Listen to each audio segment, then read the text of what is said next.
में आएगा। चलिए देखिए, तो बच्चों कैसे आपको टेबल याद करनी है ये बात आप देखिए, और अपने एग्जाम में आंसर कॉपी पे आपको ये टेबल पीछे एडवांस में बना लेनी है सबसे पहले, जिससे कि पूरा प्रॉब्लम ही खत्म हो जाए।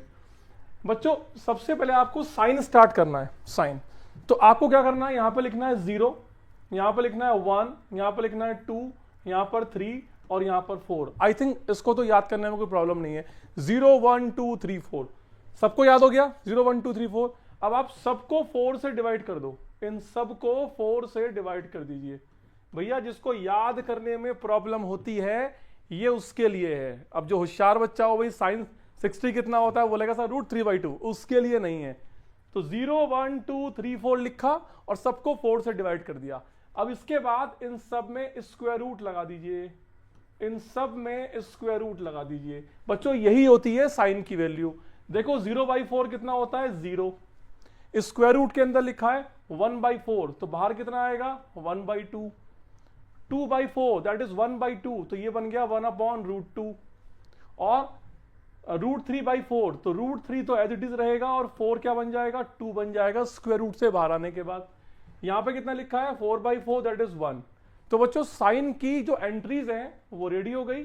0 पर 0, साइन 30 1/2, साइन 45 1/√2, साइन 60 √3/2 और साइन 90 की वैल्यू कितनी हो गई 1 हो गई। आपको अगर ये साइन वाली एंट्री याद हो गई, अगर बच्चों आपने इसको याद कर लिया, अगर आपने ये साइन वाली एंट्रीज याद कर ली, तो ये सारी एंट्रीज अब आप याद कर सकते हैं। कैसे सुनिए, साइन की जो एंट्रीज है बच्चों, जो ये लेफ्ट टू राइट जा रही है, तो कॉस की एंट्रीज सेम होती है लेकिन राइट टू लेफ्ट होती है। ये स्टार्ट कहां से हो रही है 0 से, तो कॉस यहां से स्टार्ट होगा 0। ये कितना है 1/2, तो यहां पे कितना आएगा 1/2। ये 1/√2, इसके नीचे भी 1/√2। ये √3 ये √3/2। Here is 1, here is 1। तो क्या कर रहे हैं हम बेसिकली, साइन को तो हमने याद किया अपने शॉर्टकट तरीके से कि 0 1 2 3 4, सबको 4 से डिवाइड कर दिया, सबका स्क्वायर रूट ले लिया, हो गया काम। कॉस की एंट्रीज के लिए आपने लास्ट से स्टार्ट किया, जो कि साइन की एंट्रीज हैं सेम कॉस की एंट्रीज होगी लास्ट से। इतनी बात समझ में आ गई। बात करते हैं टेन। तो बच्चों टेन क्या होता है, देखो सबको पता है कि टेन जो होता है वो साइन बाई कॉस होता है। टेन क्या होता है बच्चों, साइन बाई कॉस। इन दोनों को डिवाइड करना है, 0/1 दैट इज 0, 1/2 डिवाइड बाई √3/2 1/√3। इन दोनों को डिवाइड करो 1 आएगा, इन दोनों को डिवाइड करो √3 आएगा, और ये कितना आएगा 1/0। बच्चों 1/0 क्या होता है, नॉट डिफाइंड। 1/0 क्या होता है, नॉट डिफाइंड। देखो 10 की एंट्री भी तैयार हो गई। बात करते हैं कॉट। तो बच्चों कॉट क्या होता है 1/10। कॉट क्या होता है 1/10, मतलब कॉट और 10 एक दूसरे के रेसिप्रोकल होते हैं, रेसिप्रोकल। तो बच्चों अगर 10 यहां पर 0 है तो इसका रेसिप्रोकल क्या होगा 0 नीचे आ जाएगा, और जब भी 0 नीचे आता है तो क्या होता है नॉट डिफाइंड। 1/√3 का रेसिप्रोकल क्या होगा √3, 1 का रेसिप्रोकल 1 एंड √3 का reciprocal 1/√3। Getting my point. Now here is 1/0, तो 1/0 का रेसिप्रोकल क्या होगा 0/1 दैट इज 0। सो आपने साइन को याद किया, सब कुछ खुद ही खुद याद हो गया आपको। बच्चों अब क्या बचा हुआ है सेक। तो सेक क्या होता है, सेक होता है 1/cos। सेक और कॉस एक दूसरे के रेसिप्रोकल होते हैं। तो यहां पर आपको सेक निकालना है तो कॉस की एंट्रीज को रेसिप्रोकल कर दो। तो सेक और कॉस, तो 1 का रेसिप्रोकल क्या है 1, √3/2 का रेसिप्रोकल क्या है 2/√3, 1/√2 का रेसिप्रोकल क्या है √2 एंड 1/2 का रेसिप्रोकल क्या है 2, और 0 का रेसिप्रोकल क्या है कि 0 नीचे आ गया, और अगर 0 नीचे आ गया तो काम खत्म हो गया, not defined. Here is not defined. Okay, now last one is cosec. बच्चों कॉसेक क्या होता है, कॉसेक, कॉसेक साइन का रेसिप्रोकल होता है, साइन का रेसिप्रोकल। साइन की एंट्रीज क्या है 0, तो 0 का रेसिप्रोकल क्या होता है 0 नीचे आ गया तो नॉट डिफाइन हो गया। हियर इज 1/2, 1/2 का रेसिप्रोकल 2/1 दैट इज 2, और 1/√2 दैट इज √2/1, √3/2 2/√3 एंड 1 का रेसिप्रोकल 1। तो बच्चों इस तरीके से जो ट्रिग्नोमेट्रिक की लड़ाई है उसका पहला स्टेप आपने पार कर लिया कि how to remember table, trigonometric table. ठीक है, तो क्या करना था बच्चों 0 30 45 60 90 साइन की एंट्रीज को याद करना है। कैसे याद करना है? 0 1 2 3 4 लिखा, सबको 4 से डिवाइड किया और सबका स्क्वायर रूट ले लिया, तो साइन याद हो गया। कॉस कैसे होता है? साइन लेफ्ट टू राइट चलता है और साइन की एंट्रीज को ऐसे राइट टू लेफ्ट लगा दो, वो कॉस बन जाता है। टेन के लिए साइन बाई कॉस। टेन क्या होता है? Sine by cos, division of sine cos. Cot क्या होता है? टेन का रेसिप्रोकल। और सेक क्या होता है? कॉस का रेसिप्रोकल। और कॉसेक क्या होता है? साइन का रेसिप्रोकल। तो बच्चों इस तरीके से आप ट्रिग्नोमेट्रिक टेबल को याद कर पाओगे। आई होप कि सबको ये टेबल समझ में आई। अब बच्चों जो मैंने ये रेसिप्रोकल की बात करी, थोड़ा सा इसको देख लीजिए। जैसे बच्चों हमने बात करी, हमने स्टार्ट किया था साइन से, फिर मैंने कॉस लिखा था, फिर मैंने टेन लिखा, फिर मैंने कॉट लिखा, फिर मैंने सेक लिखा और फिर मैंने कॉसेक लिखा। मैंने इसी फॉर्मेटिंग में लिखा है। तो कौन किसका रेसिप्रोकल है, इसको कैसे याद करें? देखो मैं बताता हूं। स्टार्टिंग वाला और लास्ट वाला, देखो स्टार्टिंग और लास्ट एक दूसरे के रेसिप्रोकल है। सेकंड और सेकंड लास्ट एक दूसरे के रेसिप्रोकल है, एक दूसरे के रेसिप्रोकल है। और थर्ड और फोर्थ एक दूसरे के रेसिप्रोकल है। तो बच्चों रेसिप्रोकल याद करने के लिए फर्स्ट फर्स्ट, सेकंड नीचे से सेकंड, थर्ड थर्ड, तो इस तरीके से आप याद कर सकते हैं कि कौन किसका रेसिप्रोकल है। कॉस 1 अपॉन साइन, सेक 1 अपॉन कॉस और कॉट 1 अपॉन 10। तो इस तरीके से बच्चों आप रेसिप्रोकल याद कर सकते हैं कि कौन ट्रिग्नोमेट्रिक रेशियो किसका रेसिप्रोकल है। ठीक है बच्चों, अभी क्वेश्चंस करेंगे, बड़े अच्छे अच्छे क्वेश्चंस करेंगे, तब आपको चीजें और ज्यादा समझ में आ जाएंगी। देखिए sine cos tan cot sec cosec, ये सबको पता है बच्चों। एक रूल है, पंडित बद्री प्रसाद हर हर भोले, ये शॉर्टकट है बच्चों। पंडित बद्री प्रसाद हर हर भोले। तो कैसे याद करते हो? साइन थीटा पहले क्या आता है? P upon H. बच्चों P का मतलब क्या है? Perpendicular. Here is perpendicular, here is base, here is hypotenuse. इस एंगल की बात कर रहे हैं, इसको थीटा मान लिया। तो साइन क्या होता है? P अपॉन एच, मतलब परपेंडिकुलर अपॉन हाइपोटेनियस। कॉस क्या होता है? B अपॉन एच, मतलब बेस अपॉन हाइपोटेनियस। टेन क्या होता है बच्चों? P अपॉन बी, P मतलब परपेंडिकुलर अपॉन बेस। और बच्चों कॉट क्या है? कॉट भाई ये साइन, ये कॉस, ये टेन। और कॉट क्या होता है? ऐसे reciprocal, B upon P, B upon P. और सेक के लिए ये reciprocal H upon B, H upon B. और कॉसेक के लिए ये H upon P, H upon P. तो बच्चों इस पंडित बद्री प्रसाद शॉर्टकट से आप sine cos tan cot sec cosec trigonometric ratios को याद कर सकते हो। तो बच्चों हमने 10 मिनट में क्या सीख लिया कि ट्रिग्नोमेट्रिक टेबल को कैसे याद करना है, और sine cos tan cot sec cosec सारे ट्रिग्नोमेट्रिक रेशियोज को पंडित बद्री प्रसाद हर हर भोले शॉर्टकट से कैसे याद रखना है अपने एग्जाम में।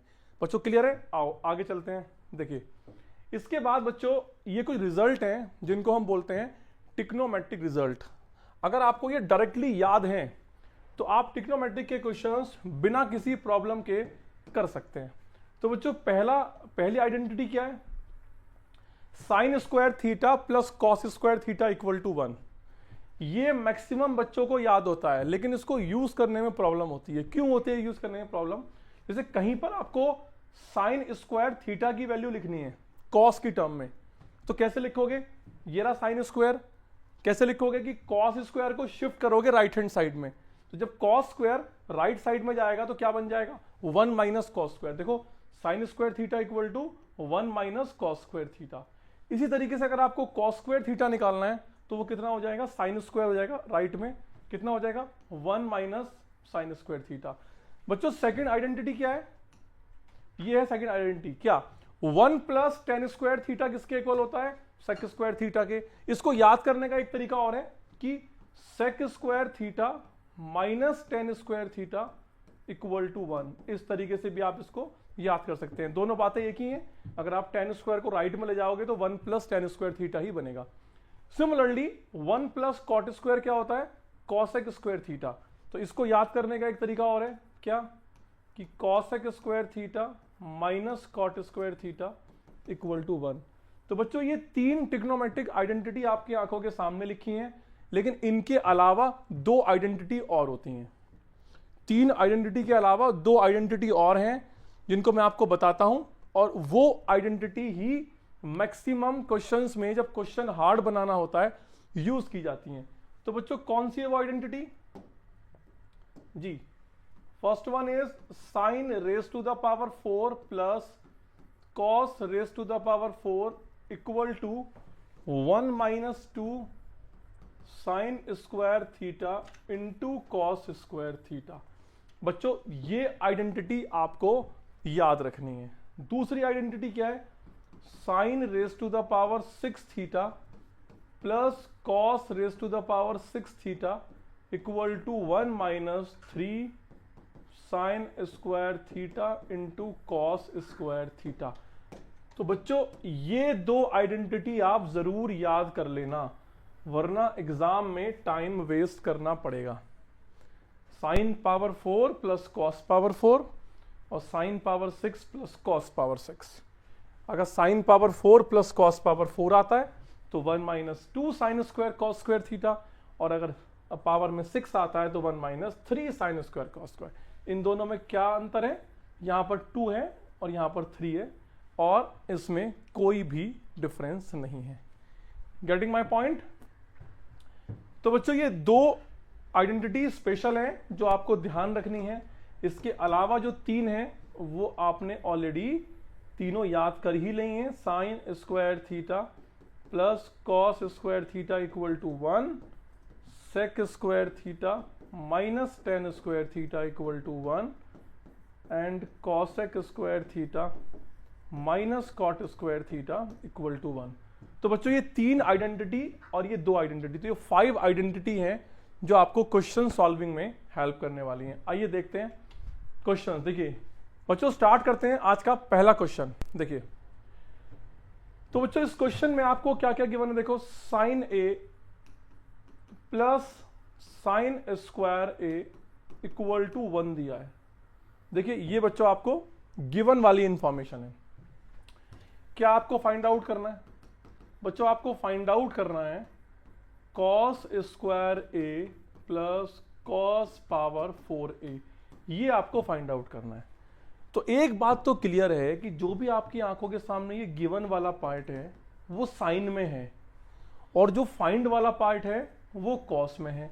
तो इसका मतलब साइन को कॉस में कन्वर्ट करना है, ये बात तो कंफर्म हो गई, क्योंकि गिवन में साइन है और फाइंड में कॉस है। तो गिवन वाले साइन को कॉस में कन्वर्ट करो। कैसे करोगे? देखो बच्चों साइन ए को तो ऐसे ही लिखो, साइन ए इक्वल टू ये जो साइन स्क्वायर है इसको राइट हैंड साइड में ले जाओ, 1 माइनस साइन स्क्वायर ए। तो कितना हो गया 1 माइनस साइन स्क्वायर ए? कॉस स्क्वायर ए।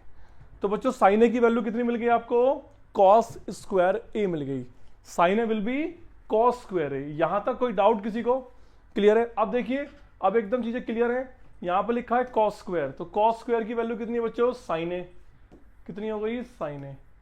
और ये लिखा है कॉस की पावर 4। कॉस की पावर 4 का मतलब होता है कॉस स्क्वायर का स्क्वायर। तो कॉस स्क्वायर कितना है? साइन। तो साइन का स्क्वायर साइन स्क्वायर ए। तो बच्चों ये आ गया sign A plus sine square ए। और sign A plus sine square ए कितना दिया था आपको? 1 दिया था, इक्वल टू 1। तो बच्चों क्या आंसर हो गया इसका? 1। Option will be correct. तो बच्चों 1 A option answer is 1 is correct. I hope you are getting the concept कि जो बच्चों गिवन वाला पार्ट है वो साइन में है और जो फाइंड वाला पार्ट है वो कॉस में है। तो साइन वाले पार्ट को कॉस में कन्वर्ट करना है, तो हमने ऐसे कर लिया। देखो साइन ए को तो यहीं पे रखा, तो जो ये साइन स्क्वायर था इसको राइट में शिफ्ट कर दिया, तो 1 माइनस साइन स्क्वायर क्या बन गया? कॉस स्क्वायर ए। अब यहां पर कॉस स्क्वायर ए की वैल्यू कितनी आ गई? साइन ए। तो ये साइन ए हो गया, और ये कॉस की पावर 4 को क्या लिख सकते हो? कॉस स्क्वायर का स्क्वायर। तो कॉस स्क्वायर कितना है? साइन, उसका स्क्वायर। और sign A plus sine square कितना दिया? 1 दिया है, तो 1 विल बी द आंसर। चलिए बच्चों नेक्स्ट क्वेश्चन पे आते हैं। ये आपका नेक्स्ट क्वेश्चन देखिए, तो बताइए कैसे होगा ये क्वेश्चन, करिए ट्राई। देखिए बच्चों tan a प्लस बी आपको दिया हुआ है √3। अब मैंने आपसे कहा था कि जब भी आपका पेपर स्टार्ट होगा तो आपको सबसे पहले ट्रिग्नोमेट्रिक टेबल बनानी है। कॉपी के पीछे। जब आप टेबल बनाओगे तो आपको पता लग जाएगा कि tan किस एंगल पे √3 देता है, tan किस एंगल पर √3 देता है। तो बच्चों tan जो है 60 डिग्री पर देता है √3, tan 60 होता है √3, ये आपको टेबल से पता लगेगा। तो बच्चों a प्लस बी की वैल्यू कितनी हो जानी चाहिए इस हिसाब से, 60 डिग्री। कितना हो गया, 60 degree. a plus B will be 60 degree. बच्चों अगर a प्लस बी की वैल्यू 60 डिग्री है तो second condition is all about tan a minus B. तो tan a minus B is 1/√3।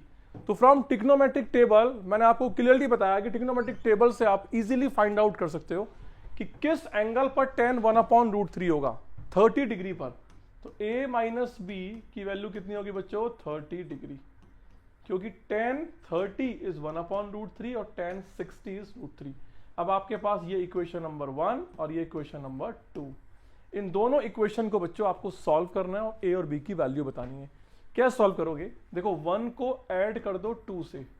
जब इन दोनों को ऐड करोगे देखो a प्लस बी इक्वल 60 और a minus B equal to 30। इनको ऐड करोगे तो b कैंसिल आउट हो जाएगा, 2a इज 90, तो a की वैल्यू हो जाएगी 45 डिग्री।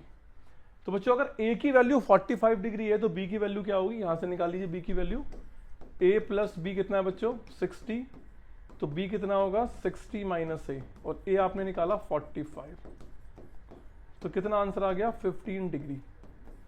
तो बच्चों a is 45 and b is 15 degree. I hope कि इस टाइप का जो क्वेश्चन है आप लोग आसानी से कर पाओगे, ठीक है।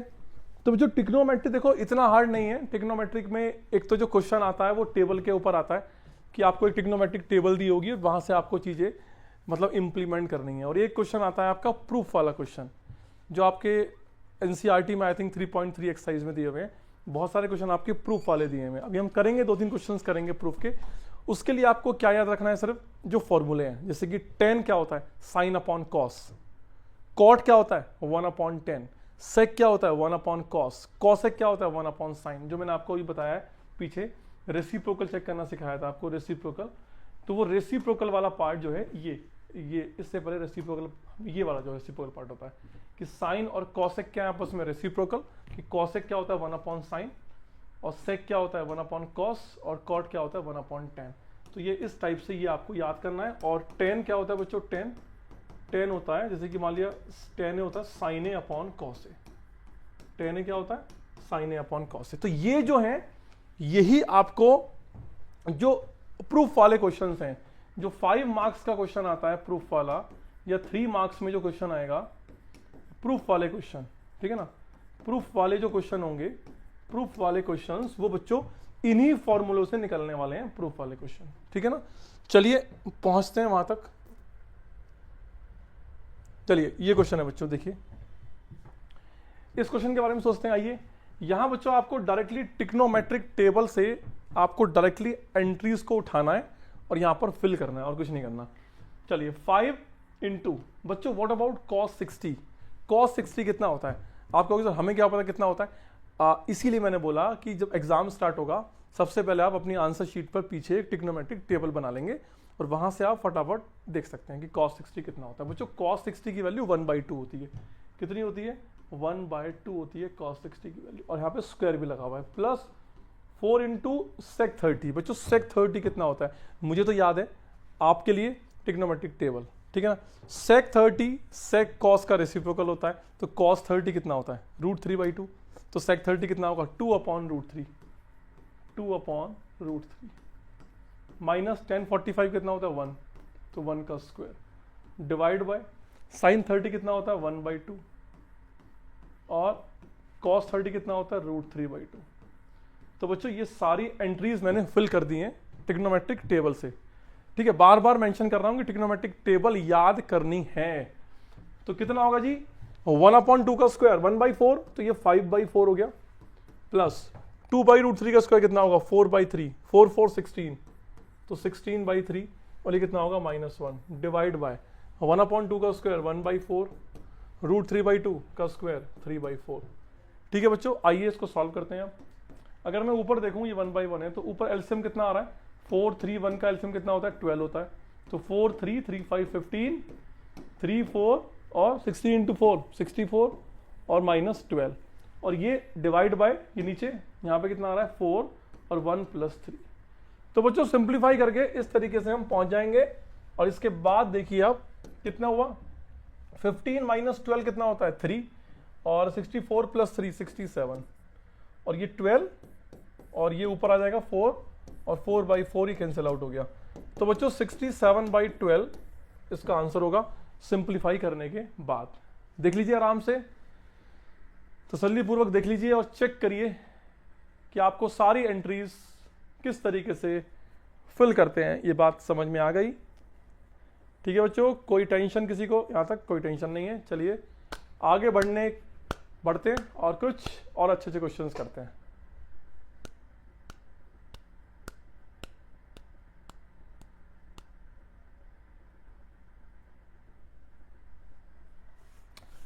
ठीक है बच्चों, चलिए ये है नेक्स्ट क्वेश्चन आपका प्रूफ वाला क्वेश्चन। जी बच्चों ये प्रूफ वाला क्वेश्चन है, बहुत ध्यान से पढ़िए, इस पूरे सेशन को अटेंड करिए। ठीक है ना, इसके बाद हम क्वालिटी के क्वेश्चन शुरू करेंगे और सब कुछ समझ में आएगा। ठीक है ना, देखिए बच्चों ये जो प्रूफ वाले क्वेश्चन है ये कैसे होते हैं, तो इस बात को हमें समझना है, सोचना है कि कैसे ये होंगे प्रूफ वाले क्वेश्चन।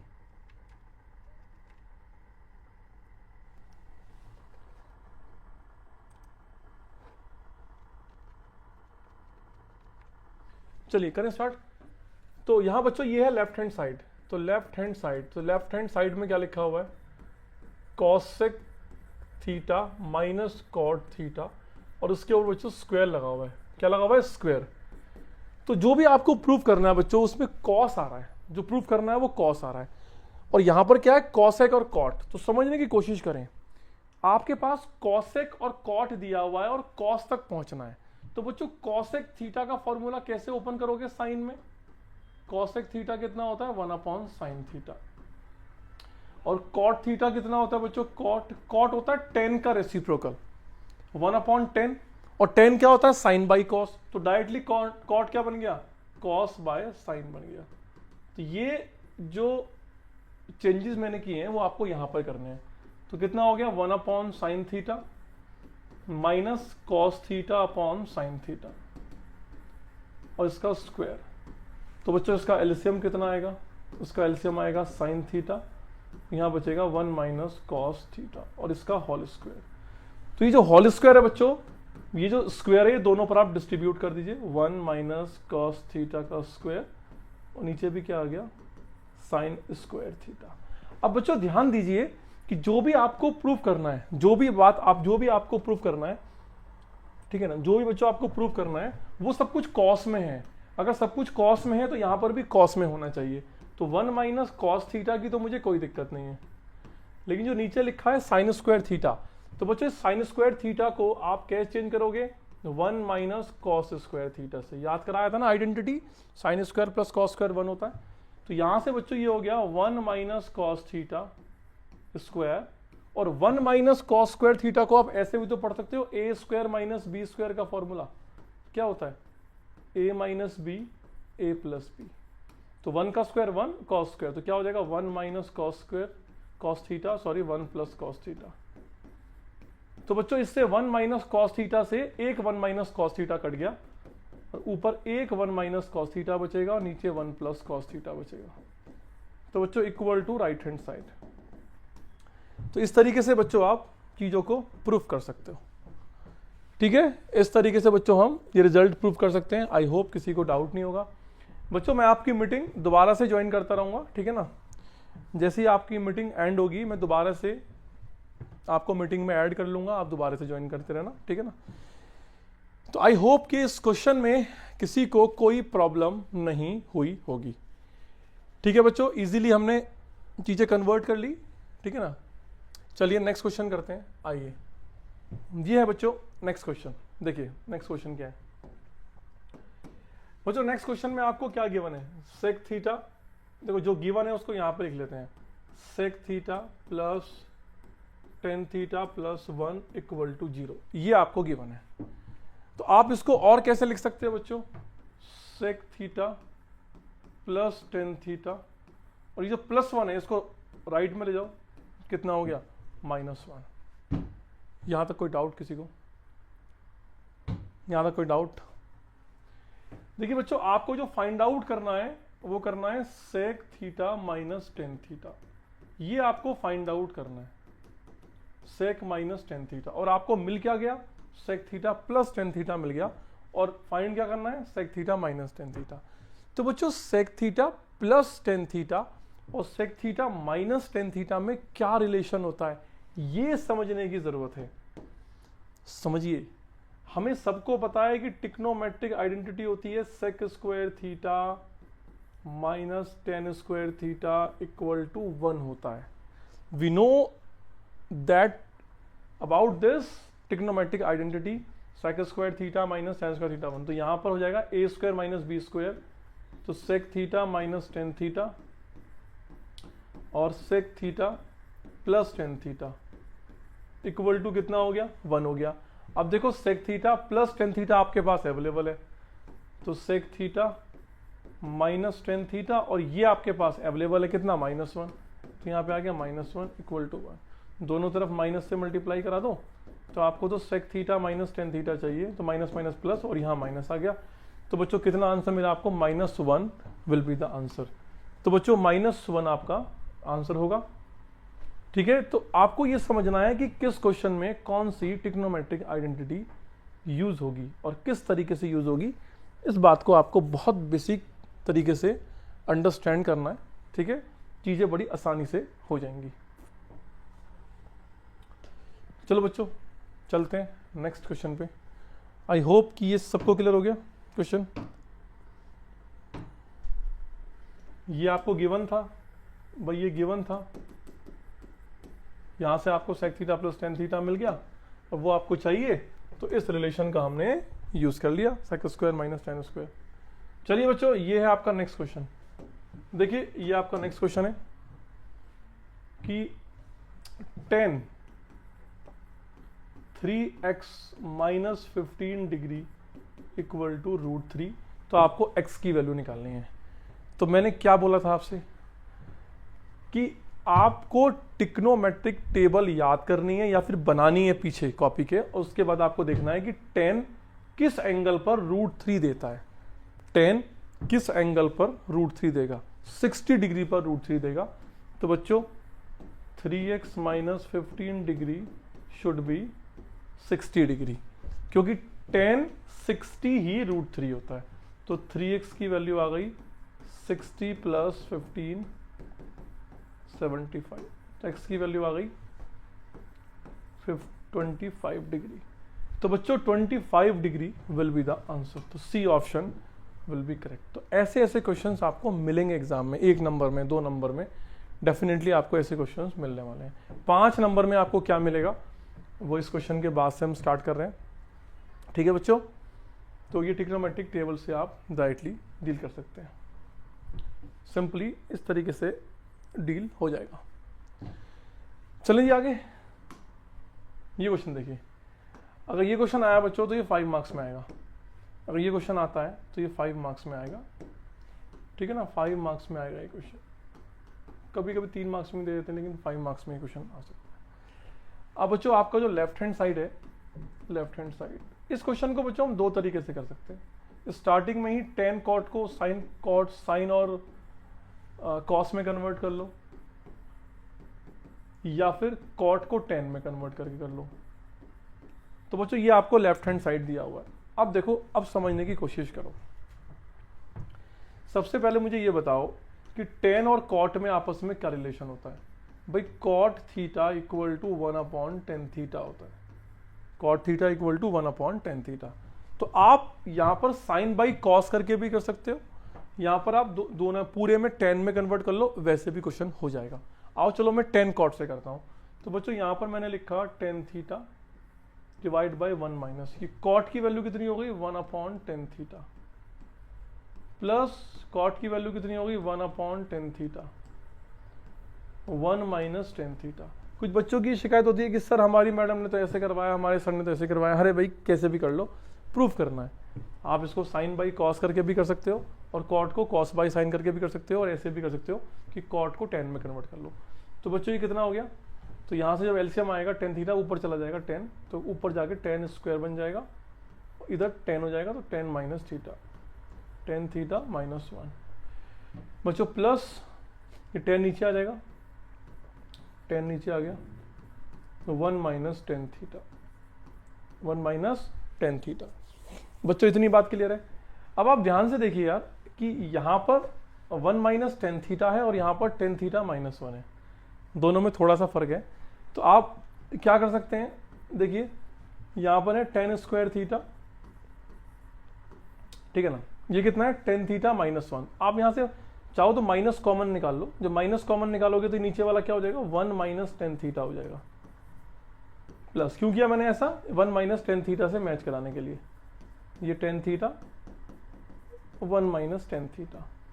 अब बच्चों देखिए अब चीजें आसान हो चुकी हैं, इक्वल टू, देखो नीचे से अगर मैं देखूं तो क्या एलसीएम आ रहा है, नीचे एलसीएम आ रहा है 1 माइनस 10 थीटा, यहाँ भी 1 माइनस 10 थीटा और एक 10 थीटा, तो 10 थीटा इंटू 1 माइनस 10 थीटा, तो क्या बचेगा भाई 10 और ये 10 क्यूब बचेगा माइनस 10 क्यूब थीटा, और ये प्लस प्लस और यहाँ पे कितना बचेगा बच्चों 1 बचेगा, तो ऊपर आ गया 1 माइनस 10 क्यूब अपॉन 10 थीटा और 1 माइनस 10 थीटा। तो बच्चों 1 माइनस 10 क्यूब का मतलब है ये लगाइए आप a cube minus B cube, क्या होता है a minus B, A square plus A B plus B square. बच्चों यही फॉर्मूला होता है a cube minus B cube का, तो कितना हो गया 1 माइनस 10 थीटा और a स्क्वायर तो 1 plus 10 theta plus 10 square theta और divide by 10 theta 1 minus 10 theta. बच्चों अब तो क्वेश्चन हो चुका है सिंप्लीफाई, 1 माइनस 10 थीटा से 1 माइनस 10 थीटा कट गया, तो बचा क्या 1 plus 10 theta plus 10 square theta upon 10 theta. तो बच्चों फाइनली हम यहां तक पहुंच गए, ठीक है। अब आप इस 10 थीटा से जब डिवाइड कराओगे इस सबको, भाई 1 अपॉन 10 थीटा ये, तो 10 थीटा अपॉन 10 थीटा कितना हो जाएगा 1 हो जाएगा, और 1 अपॉन 10 थीटा कितना हो जाएगा cot theta plus 10 square by 10 कितना हो जाएगा 10 थीटा। तो बच्चों हमारा जो लेफ्ट हैंड साइड है वो यहां तक पहुंच गया 1 plus cot theta plus 10 theta, लेकिन हमें तो इसमें कन्वर्ट करना है। तो अब हम क्या करेंगे, इसको ओपन कर लेंगे, कॉट को ओपन करेंगे कॉस अपॉन साइन, और साइन को 10 को करेंगे साइन अपॉन कॉस, तो ये हो जाएगा 1 प्लस यहाँ पे एलसीएम आएगा sign theta into cos theta, और यहां बचेगा cos square theta plus sine square theta.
ठीक है बच्चों, चलिए तो ये कितना हो जाएगा 1 प्लस भाई cos square plus sine square कितना हो गया 1, तो 1 upon sine theta cos theta.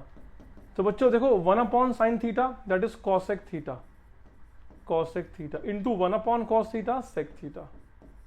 तो बच्चों यही प्रूफ करना था, हैंस प्रूफ द रिजल्ट। तो बच्चों देखो बड़ा अच्छा क्वेश्चन था, और आई होप कि आपने एंजॉय किया होगा।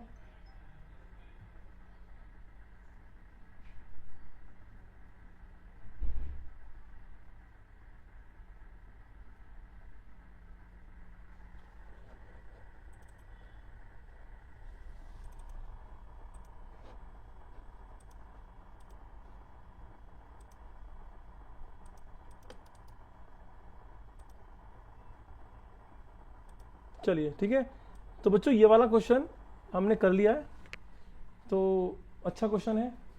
ठीक है, तो इस टाइप के क्वेश्चंस आपको एग्जाम में मिल सकते हैं। ठीक है, तो आप स्टार्टिंग से साइन कॉस भी कर सकते थे, लेकिन ये ज़्यादा बेस्ट है कि आपने 10 में किया, सिंप्लीफाई किया और लास्ट में जाके आपने 1 plus cot theta plus tan theta को कॉस अपॉन साइन और साइन अपॉन कॉस करके यहाँ पे कन्वर्ट करके आपने अपने रिजल्ट को बहुत ईजिली प्रूव कर लिया। ठीक है बच्चों, चलो करते हैं नेक्स्ट क्वेश्चन। आइए बढ़ते हैं नेक्स्ट क्वेश्चन की तरफ। तो बच्चों ये है आपका नेक्स्ट क्वेश्चन। देखिए नेक्स्ट क्वेश्चन में आपको क्या गिवन है, sign power 6 theta plus cos power 6 theta और यहाँ पे sign power 4 theta plus cos power 4 theta. अब आप इसको किस तरीके से आप इसको सिंप्लीफाई करेंगे, थोड़ा सा मैं इसको और क्लियर कर देता हूं बोर्ड को। जी आई थिंक अब क्लियर है। हाँ जी, तो बच्चों ये वाला क्वेश्चन आप कैसे करेंगे, थोड़ा बहुत सोच पा रहे हैं सब बच्चे कि sine power 6 theta plus cos power 6 theta और sine power 4 theta plus cos power 4 theta. देखिए जो ट्रिग्नोमेट्रिक मैंने आपको आइडेंटिटी पढ़ाई थी स्टार्टिंग में, अभी आज के सेशन में स्टार्टिंग में मैंने क्या लिखा था, sign power 4 theta plus cos power 4 theta. कितना याद कराया बच्चों, 1 minus 2 sine square theta into cos square theta. Second one मैंने क्या प्रूव कराया, सॉरी क्या याद कराया, sign power 6 theta cos power 6 theta कितना होता है 1 minus 3 sine square theta cos square theta. तो इनको याद करोगे तभी आप यहां पर डायरेक्टली अप्लाई कर सकते हो। तो बच्चों लेफ्ट हैंड साइड वाला पार्ट हम लेके चलते हैं, 2 sign power 6 plus cos power 6 कितना है 1 minus 3 sine square theta cos square theta minus 3 ये कितना है बच्चों 1 minus 2 sine square theta into cos square theta और प्लस 1। तो ये कितना हो जाएगा बच्चों 2 और ये हो गया 6 sign square theta cos square theta और ये 3 और 6 sign square theta cos square theta plus 1। यहाँ बच्चों आपको सिर्फ सिंप्लीफाई करना है, ये कैंसिल आउट हो जाएगा। तो ये कितना हो जाएगा 2 minus 3 plus 1 that is minus 1 plus 1 0। तो बच्चों हैंस प्रूव्ड, यही राइट हैंड साइड है। तो यही था बच्चों राइट हैंड साइड और यही हमें प्रूव करना था।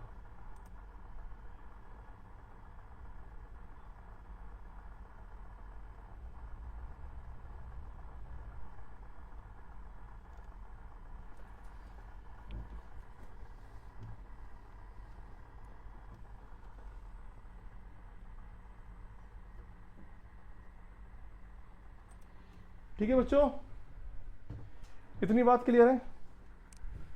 तो इस तरीके से आप इन आइडेंटिटीज को, ये जो मैंने आइडेंटिटी आपको डायरेक्टली याद कराई ये वाली, इनको आप यूज कर सकते हैं अपने क्वेश्चन में। बट अगर आपसे कोई ये पूछ ले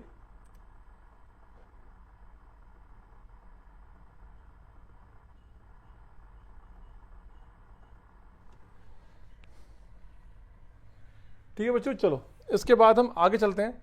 अगर आपसे कोई क्वेश्चन में यही पूछ ले कि sine power 4 theta plus cos power 4 theta को प्रूव करो 1 माइनस 2, अगर आपसे ये कोई पूछ ले कि प्रूव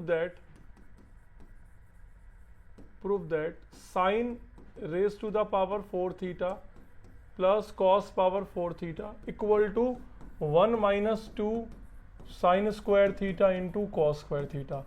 अगर बच्चों क्वेश्चन 2 मार्क्स का है, 2 मार्क्स का है, तो आप इसको डायरेक्टली यूज कर सकते हो। लेकिन अगर आपसे क्वेश्चन में डायरेक्टली ही इसको पूछ लिया जाए प्रूफ करने के लिए, या फिर एक 3 मार्क्स का 5 मार्क्स का ऐसा क्वेश्चन आए, तो इसको फिर आप डायरेक्टली यूज मत करें, इसको फिर आप प्रूफ ही करें। आओ करते हैं इसको प्रूफ। देखो बच्चों ये जो लेफ्ट हैंड साइड में लिखा हुआ है इसको हम ऐसे लिख सकते हैं, साइन स्क्वायर थीटा का square plus cos square theta लिख सकते हैं। अब आपको पता होगा कि A square plus B square को हम क्या लिख सकते हैं बच्चों, A plus B whole square minus 2ab। इस रिजल्ट को बच्चों यूज किया जा सकता है, इस रिजल्ट को आसानी से यूज किया जा सकता है बच्चों। चलिए करते हैं बच्चों इस रिजल्ट को यूज।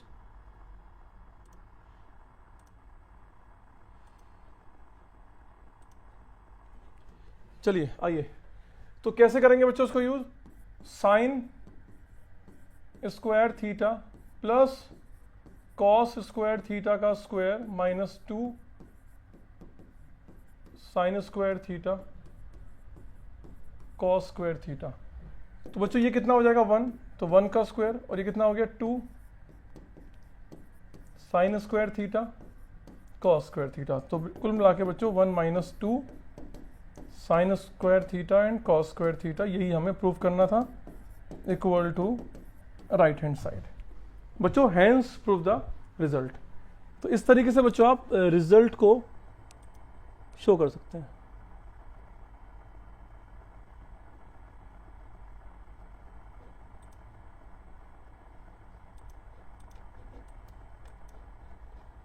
ठीक है जी।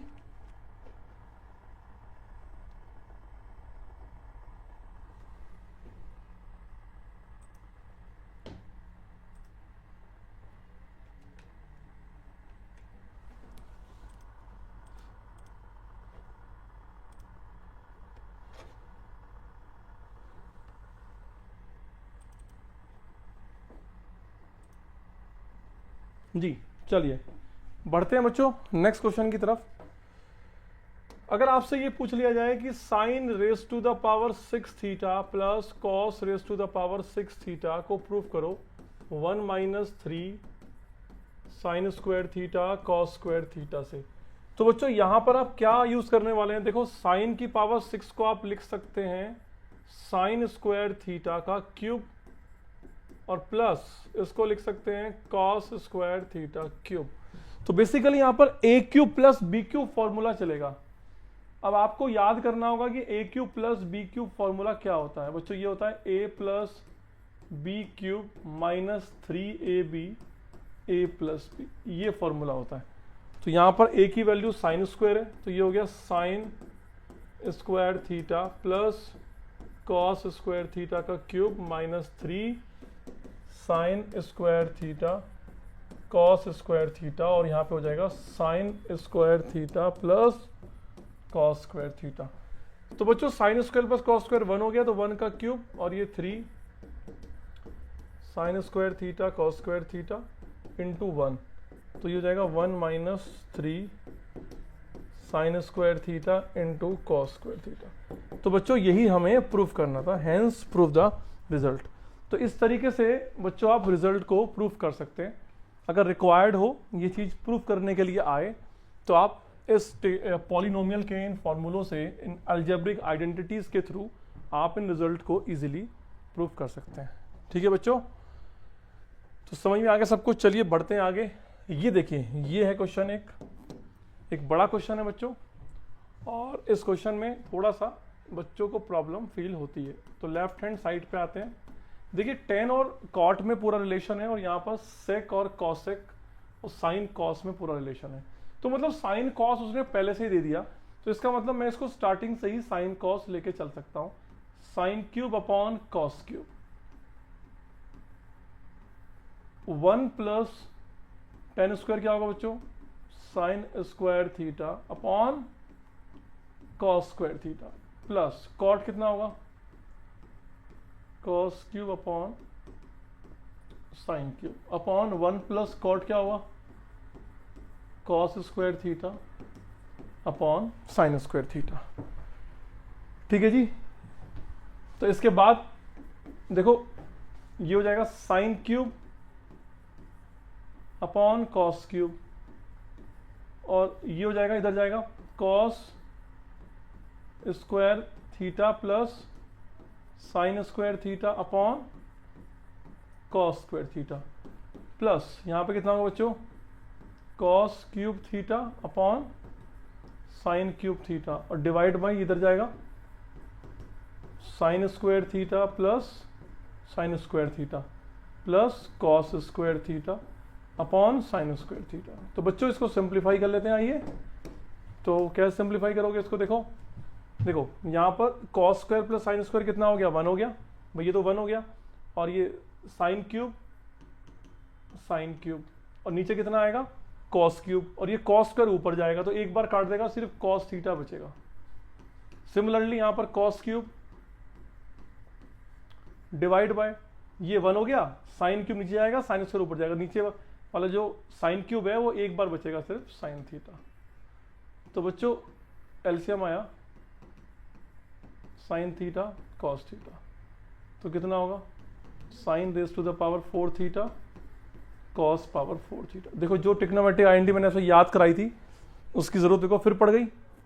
फिर यहाँ पे साइन की पावर 4 प्लस कॉस की पावर 4 आपको डायरेक्ट लिखना है, तो कितना लिखोगे 1 minus 2 sine square theta into cos square theta upon sine theta into cos theta. तो बच्चों इसको डिवाइड कर दो, 1 अपॉन और माइनस इसको डिवाइड कर दो, जब डिवाइड करो एक बार काट दोगे इसको, क्या बचेगा साइन थीटा कॉस थीटा बचेगा। अब यहाँ पे 1 अपॉन साइन थीटा कितना होता है कॉसेक थीटा, और 1 अपॉन कॉस कितना होता है सेक थीटा, सब मल्टीप्लीकेशन में, और minus 2 sine theta into cos theta equal to right hand side. ठीक है बच्चों, तो समझ में आया ये प्रूफ आप लोग सब लोगों को। देखिए जब आप लोग मैथ्स का पेपर अटेम्प्ट करने जाएंगे बच्चों, इस बात का आपको ध्यान रखना है, सबसे पहले तो आप ऑब्जेक्टिव वाला पार्ट देख लेना, ठीक है। उसके बाद देखिए जो आप आंसर शीट में एंट्रीज करते हो ना, वो थोड़ा सा एक वेल मैनर्ड में करना, मतलब एक ऐसा नहीं कटपिट मत करना, क्योंकि जब आप आंसर शीट में एंट्रीज करते हो तो वहीं से टीचर को पता लग जाता है कि आप कितना डिसिप्लिनली आपने कितना डिसिप्लिन में रह के आपने इस आंसर शीट में सॉल्यूशन लिखा होगा। तो राइटिंग का ध्यान रखना है, कटपिट नहीं करना है, और स्टार्टिंग के 2-3 जो सब्जेक्टिव क्वेश्चन आप करोगे ना वो बिल्कुल ऐसे करना है एकदम एक्यूरेट हो।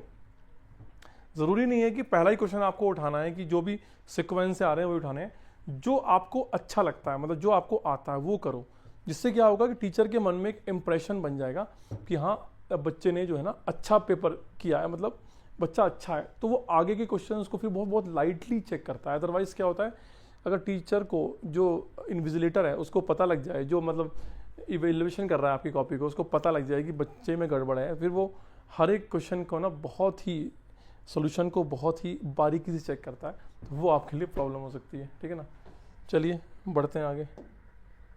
तो बच्चों ट्रिग्नोमेट्रिक वाला पार्ट हमने खत्म किया, हम स्टार्ट करते हैं एप्लीकेशन ऑफ ट्रिग्नोमेट्रिक।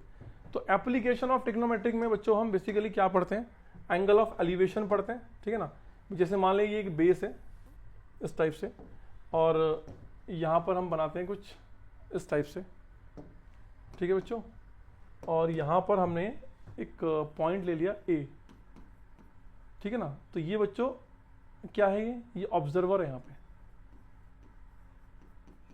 ये बच्चों क्या है ऑब्जर्वर है, ये ऑब्जर्वर है, और यहाँ पर जो बी पॉइंट है बच्चों ये क्या है, ये ऑब्जेक्ट है। तो ऑब्जर्वर कौन होता है, जो देखता है, ऑब्जेक्ट जिसको देखा जा रहा है। तो जब ऑब्जर्वर को बच्चों, जब आप ऑब्जर्वर की आईज को ऑब्जेक्ट से मिलाओगे तो इसको हम बोलते हैं line of site, line of site. ठीक है बच्चों, और ये जो लाइन ऑफ साइट है और ये जो हॉरिजॉन्टल लाइन है,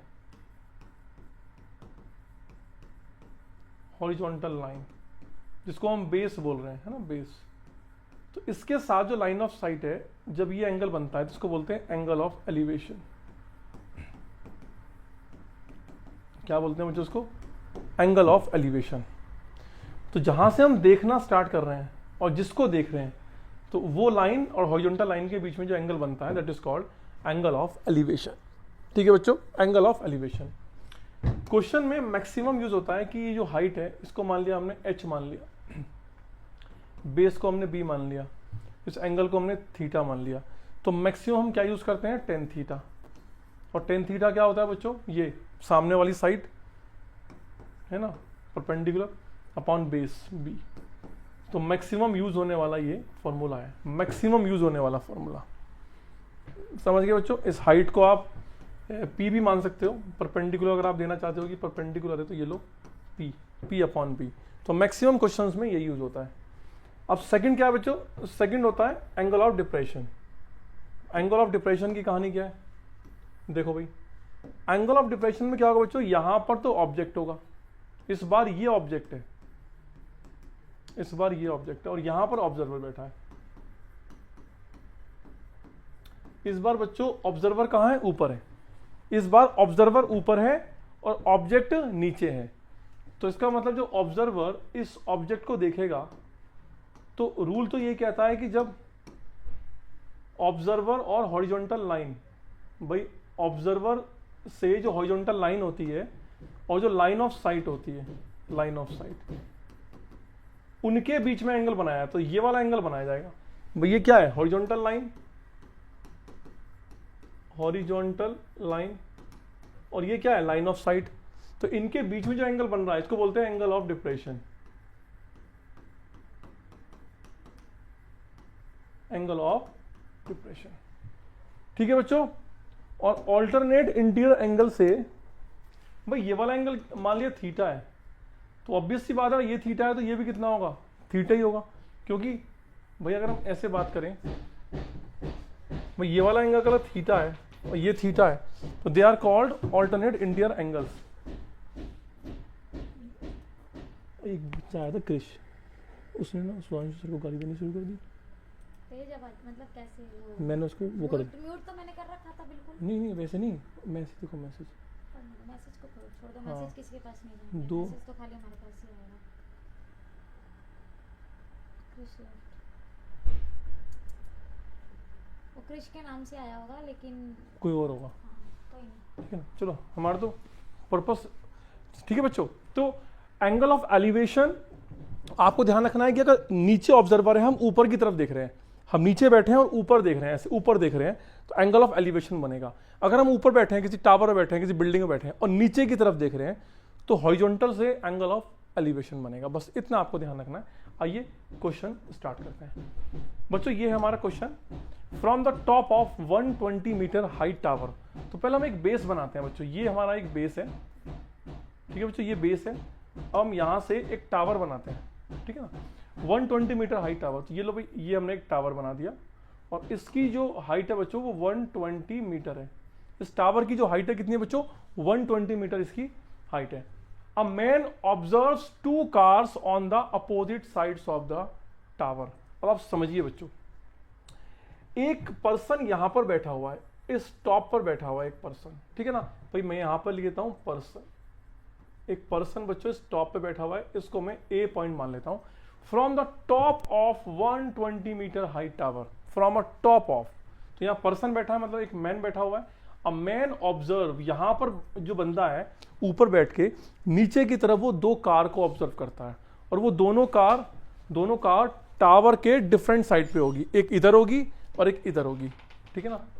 तो यहां पर एक कार है बी पॉइंट पर और एक कार इधर है सी पॉइंट पे। तो बच्चों ये जो ऑब्जर्वर है मैन, एक कार को यहां पे ऑब्जर्व करता है और दूसरी कार को यहां पे ऑब्जर्व करता है, इस तरीके से, ठीक है बच्चों। ये भी एक कार है और ये भी एक कार है। तो ये जो पर्सन बैठा हुआ है ऊपर, ऐसे ऊपर बैठा हुआ है, ये टावर है, ये टावर है। तो इस टावर के दोनों अपोजिट साइड पर हैं, अपोजिट साइड पर, ठीक है।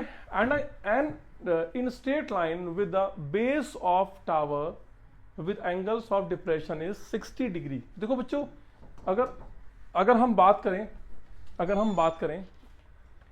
हम बच्चों बेस की बात करें, ठीक है भाई, किसी को चाय भी नहीं है बच्चों, ठीक है ना। अगर हम बात करें यहाँ पर कि यहाँ से हमने एक ऐसे परपेंडिकुलर बना दिया और यहाँ से बच्चों एंगल ऑफ डिप्रेशन वो बोल रहा है कि एक से तो एंगल ऑफ डिप्रेशन 60 डिग्री आ रहा है और एक से एंगल ऑफ डिप्रेशन 45 डिग्री आ रहा है। ये बच्चों आपको इंफॉर्मेशन गिवन है क्वेश्चन में। अब क्वेश्चन में पूछा क्या आपसे, ये बताइए।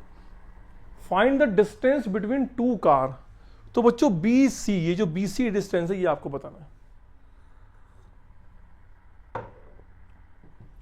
तो बच्चों आपको बताना है ये BC वाली डिस्टेंस बतानी है। तो इस वाले पॉइंट को मैं D मान लेता हूं, D। तो बेसिकली हमें क्या फाइंड आउट करना है बच्चों? Find BC। बच्चों हमें BC फाइंड आउट करना है, BC। अब यार उसके लिए मुझे BD निकालना पड़ेगा और DC निकालना पड़ेगा। अब आप मुझे ये बताइए कि अगर ये 60 डिग्री है तो ये भी कितना हो जाएगा? 60 डिग्री हो जाएगा। अगर ये 45 है तो ये भी कितना हो जाएगा? 45 डिग्री हो जाएगा। तो बच्चों इस वाले ट्रायंगल से अगर हम बात करें 10 की, भाई 10 60 डिग्री, तो 10 60 डिग्री कितना होगा? 10 होता है सामने वाली साइड, ये 120 टावर की हाइट 120 अपॉन बेस BD। हमें वास्तव में BD ही चाहिए, तो 10 60 कितना हो गया? √3 और 120 अपॉन BD। इतनी बात क्लियर है बच्चों? सिमिलरली इस वाले ट्रायंगल की अगर मैं बात करता हूं, इस वाले ट्रायंगल की, इस ट्रायंगल में 10 45 डिग्री कितना होगा? 10 45 डिग्री सामने वाली साइड ये 120 अपॉन बेस CD। 10 45 कितना है? 1 और 120 अपॉन CD। तो बच्चों यहां से CD की वैल्यू आ गई 120 मीटर। भाई 120 मीटर ही तो है, ठीक है, 120 मीटर CD आ गया। और यहां से BD की वैल्यू कितनी आ गई? 120 अपॉन √3। तो बच्चों आपको ये भी मिल चुका है, ये भी मिल चुका है। अब आपको सिर्फ इनको ऐड करना है आपस में। आओ ऐड करते हैं। तो बच्चों BC कितना होगा? BC होगा BD प्लस CD। तो BD की वैल्यू कितनी होने वाली है? 120 अपॉन √3 और CD की वैल्यू 120। ऊपर नीचे इसको रेशनलाइज कर लो एक बार, मतलब √3 से मल्टीप्लाई 3 हो गया 120। तो 3 4 40 √3 प्लस 120, 40 कॉमन ले लो plus 3 metre. This is the answer. तो बच्चों ये इसका आंसर होगा। एक बार चेक कर लीजिए, आप समझ लीजिए क्वेश्चन को।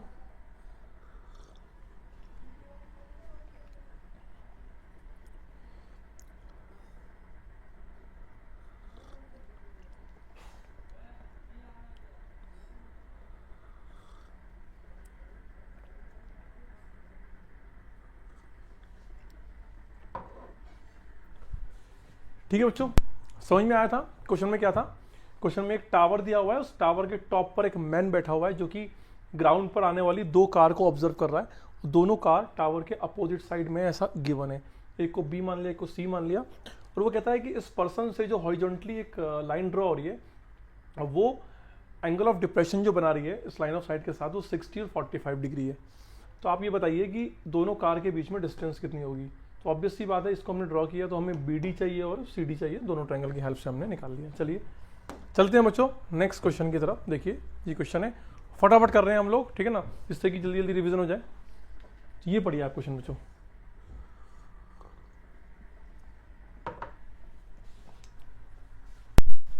To poles of equal heights are standing opposite to each other. बच्चों 2 पोल हैं जो कि एक दूसरे के अपोजिट में स्टैंडिंग पोजीशन पे हैं। ये दीजिए, ये तो हमारा ग्राउंड हो गया। अब इस ग्राउंड में हम 2 पोल बनाते हैं, ये एक पोल हो गया और ये एक पोल हो गया, इस तरीके से। और दोनों की जो हाइट है वो इक्वल बताई गई है, ठीक है बच्चों, पोल 1 एंड पोल 2। तो ये इस पॉइंट को हम A मान लेते हैं और इस पॉइंट को B मान लेते हैं। 2 poles of equal heights are standing opposite to each other, एक दूसरे के सामने खड़े हैं, ठीक है, इधर side of the road which is 80 metre wide. बहुत शानदार। From a point between them. बच्चों यहां से लेके यहां तक, समझिए, दिल की बात समझिए, दिल की बात समझिए बच्चों। यहां से ये जो है डिस्टेंस वो कितना है? 80 मीटर। इन दोनों के बीच में जो डिस्टेंस है बच्चों वो 80 मीटर है, ठीक है। From a point between them on the road the angles of elevation of the top of the poles are 60 and 30। बच्चों वो कहता है कि यहां पर कहीं एक पॉइंट है, इसके बीच में कहीं पॉइंट है, जिस पॉइंट से दोनों पोल के एंगल ऑफ, कौन सा angle of elevation, angle of elevation कितने कितने हैं? 60 और 30 हैं। तो बच्चों एक 60 है और एक क्या है 30, तो ये वाला एंगल 60 है और ये वाला एंगल 30, और इस पॉइंट को आप C मान सकते हैं इस टाइप से C। ठीक है, find the height of the poles and the distance of the point from the poles. तो बच्चों एक काम करते हैं, आपको हाइट ऑफ पोल निकालनी है, तो इसको h मान लेते हैं, और ये भी कितना है बच्चों, इसको h मान लेते हैं, और ये जो AC है इसको x मान लेते हैं। अगर ये x है तो ये कितना हो जाएगा 80 माइनस x हो जाएगा, क्योंकि ये पूरी डिस्टेंस कितनी है 80 मीटर, तो इसको मैंने x मान लिया, 80 माइनस x हो गया और ये h हो गया। अब आपको x भी निकालना है और h भी निकालना है, तो क्या करने वाले हैं बच्चों, इस वाले ट्रायंगल में आ जाओ ना, इस वाले ट्रायंगल में, इस वाले ट्रायंगल में ये बताओ tan 30 की वैल्यू क्या होगी, tan 30 भाई tan 30 क्या होगा, सामने वाली side h upon base x, तो tan 30 कितना होता है 1/√3 h बाई x। तो बच्चों x की वैल्यू कितनी हो गई यहाँ पे h√3। तो एक रिलेशन आपको h और x में यहाँ से मिल गया एक रिलेशन। दूसरा रिलेशन निकालने के लिए बच्चों आप इस वाले ट्रायंगल का यूज करेंगे, इस वाले ट्रायंगल का। तो इसमें tan 60 की वैल्यू कितनी आने वाली है tan 60, तो 60 के सामने h अपॉन 80 माइनस x, और tan 60 कितना होता है √3 upon h upon 80 minus x। अब बच्चों एक तो रिलेशन ये है और एक रिलेशन ये है, इन दोनों को यूज करके आप क्या करेंगे, अपनी वैल्यूज को फाइंड आउट करेंगे। देखिए आपके पास जो आया बच्चों, आपके पास आया √3 equal to h upon 80 minus x। तो यहां से आप x की वैल्यू को यहां सब्स्टिट्यूट कर दो, √3 इक्वल टू h 80, और x की वैल्यू कितनी है h√3। ठीक है, क्रॉस मल्टीप्लाई करो, √3 80 minus h√3 equal to h, तो ये हो गया 80√3 minus 3h equal to h, 80√3 equal to 4h। तो यहाँ से h की वैल्यू आ गई 20√3 मीटर। तो बच्चों जो पोल की हाइट है वो कितनी आ गई 20√3 मीटर। आई होप दोनों ट्रायंगल्स को कैसे यूज किया आपको पूरी कहानी समझ में आई होगी।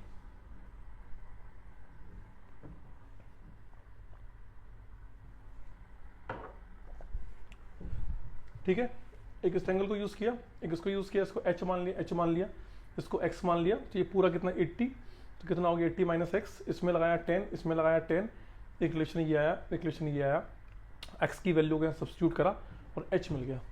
अब जैसे ही h मिल गया बच्चों यहाँ से x मिल जाएगा, तो x की वैल्यू कितनी है h√3, तो 20√3 इंटू √3, तो 20 इंटू 3 कितना हो गया 60 मीटर।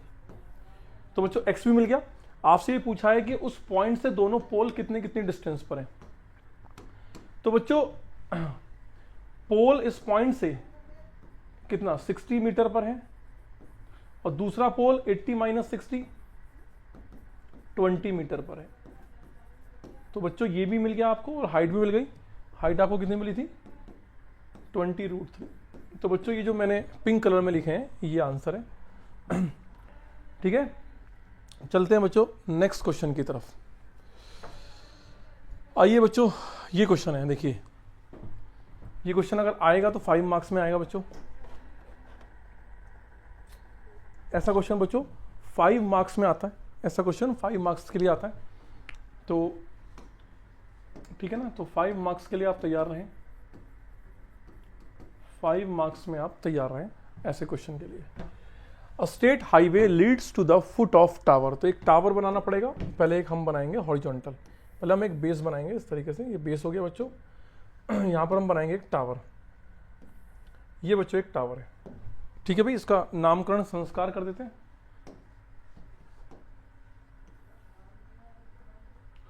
हाँ भाई, इसका नामकरण संस्कार करो टावर। इस पॉइंट को बच्चों ए मान लेते हैं, इस पॉइंट को बी मान लेते हैं, और यहां पर हम इस पॉइंट को सी मान लेते हैं। तो वो कह रहा है कि state highway leads to the foot of tower, मतलब स्टेट हाईवे टावर के फुट की तरफ, मतलब इस टाइप से ये वो लीड कर रहा है, ऐसे बना हुआ है। A man standing at the top of the tower. अच्छा जी बच्चों, एक पर्सन को यहाँ पे स्टैंड कराना है, तो यहाँ पर एक पर्सन है ना, ये यहाँ पर एक पर्सन है।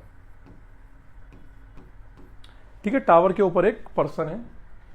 अब वो क्या कर रहा है, observe a car eight angle of depression of 30 degree. तो वो कह रहा है कि यहां पर वो एक कार को ऑब्जर्व कर रहा है। बच्चों यहां पर एक कार है और ये जो एंगल ऑफ डिप्रेशन बोल रहा है ना, डिप्रेशन एंगल ये होगा, ये यहां से ऐसे। भाई ये वाला एंगल कितना है बच्चों? 30 डिग्री। अगर ये 30 है तो ये भी कितना होगा? 30। क्लियर है? अब क्लियर। अब वो क्या बोल रहा है?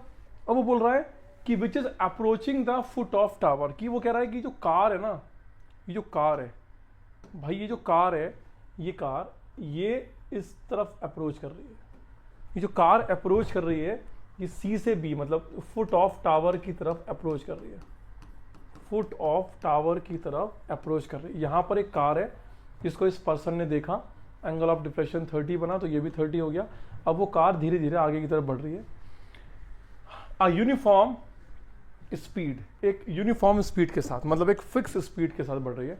वो कह रहा है कि 6 सेकेंड लेटर, 6 सेकेंड के बाद, तो हम लिखते हैं कि t इक्वल टू 6 सेकेंड, मतलब 6 सेकेंड के बाद, 6 सेकेंड के बाद द एंगल ऑफ एलिवेशन और depression of the car is found to be 60। तो बच्चों 6 सेकेंड के बाद क्या हुआ कि वो कार सपोज यहां तक पहुंच गई। ठीक है, ये कार जो है यहाँ पे आ चुकी है। ये कार, इस पॉइंट को मैं डी मान लेता हूँ, और यहाँ पर अब कार आ चुकी है। तो एंगल ऑफ एलिवेशन जो बना वो कितना बना, सॉरी डिप्रेशन जो बना वो 60 डिग्री बना। तो ये भी कितना हो जाएगा? 60 डिग्री। तो इसका मतलब एक कार यहाँ से चल रही थी ऐसे, और 6 सेकंड के बाद वो यहाँ आ गई, और उसकी स्पीड क्या? यूनिफॉर्म है। अब वो कह रहा है कि find the time taken by the car to reach the foot of the tower from this point. तो आपको ये बताना है कि ये कार डी से बी तक जाने में कितना टाइम लगाएगी। मतलब यहाँ तक पहुँच गई, बड़ी अच्छी बात है, यहाँ तक पहुँच गई। अब डी से बी तक जाने में कितना टाइम लगाएगी, मतलब डी से डी टू बी जाना है, डी टू बी जाना है, तो कितना टाइम लगेगा, है ना। तो फाइंड टाइम। तो आपको ये बताना है कि ये कार डी से बी तक जाने में कितना टाइम लगाएगी। तो बच्चों स्टार्ट करते हैं इस क्वेश्चन का सॉल्यूशन। आइए, ठीक है जी, आइए तैयार हैं हम सॉल्यूशन के लिए। बच्चों 2 ट्रायंगल बन रहे हैं, एक ये वाला ट्रायंगल, एक ये वाला ट्रायंगल। सबसे पहले आपको ये देखना पड़ेगा कि ये डिस्टेंस कितनी है, ये डिस्टेंस कितनी है, सी से डी तक कितना है। तो बच्चों इसको x मान लेते हैं, x, और डी से बी तक कितना डिस्टेंस है, इसको y मान लेते हैं, y। तो बच्चों ये काम मैंने लेट किया है कि let C D equal to x metre और D B equal to y metre, ये हमने लेट कर लिया। अब बच्चों इसको लेट करने का जो बेनिफिट होगा उसको देख लेते हैं। अब बच्चों ये लेते हैं पहले, ये वाला ट्रायंगल लो, छोटे वाला ट्रायंगल। इस छोटे वाले ट्रायंगल में बच्चों tan 60 की वैल्यू निकालो। tan 60 डिग्री कितना होगा? tan के सामने ये टावर ए बी, टावर की जो हाइट है बच्चों वो क्या गिवन है आपको? टावर की हाइट नहीं, तो इसको कुछ मान लेते हैं, इसको h मान लेते हैं, h। तो बच्चों कितना हो गया? h अपॉन ये y, h अपॉन y। तो tan 60 कितना हो गया? √3 h अपॉन y। तो बच्चों h की वैल्यू कितनी आ गई? y√3। h की वैल्यू कितनी आ गई बच्चों? y√3। तो आपने ये इस ट्रायंगल में किया है, ए बी डी में किया है ना, in triangle A B D. अब बच्चों सिमिलरली आप इस ट्रायंगल में लेंगे, जो बड़े वाला ट्रायंगल है ए बी सी। तो in triangle A B C, in triangle A B C, A B C में कौन सा आएगा? tan 30 आएगा, tan 30। तो tan 30 इक्वल टू सामने h अपॉन ये पूरा BC, और tan 30 कितना है? 1 अपॉन √3, और h और BC कितना है बच्चों?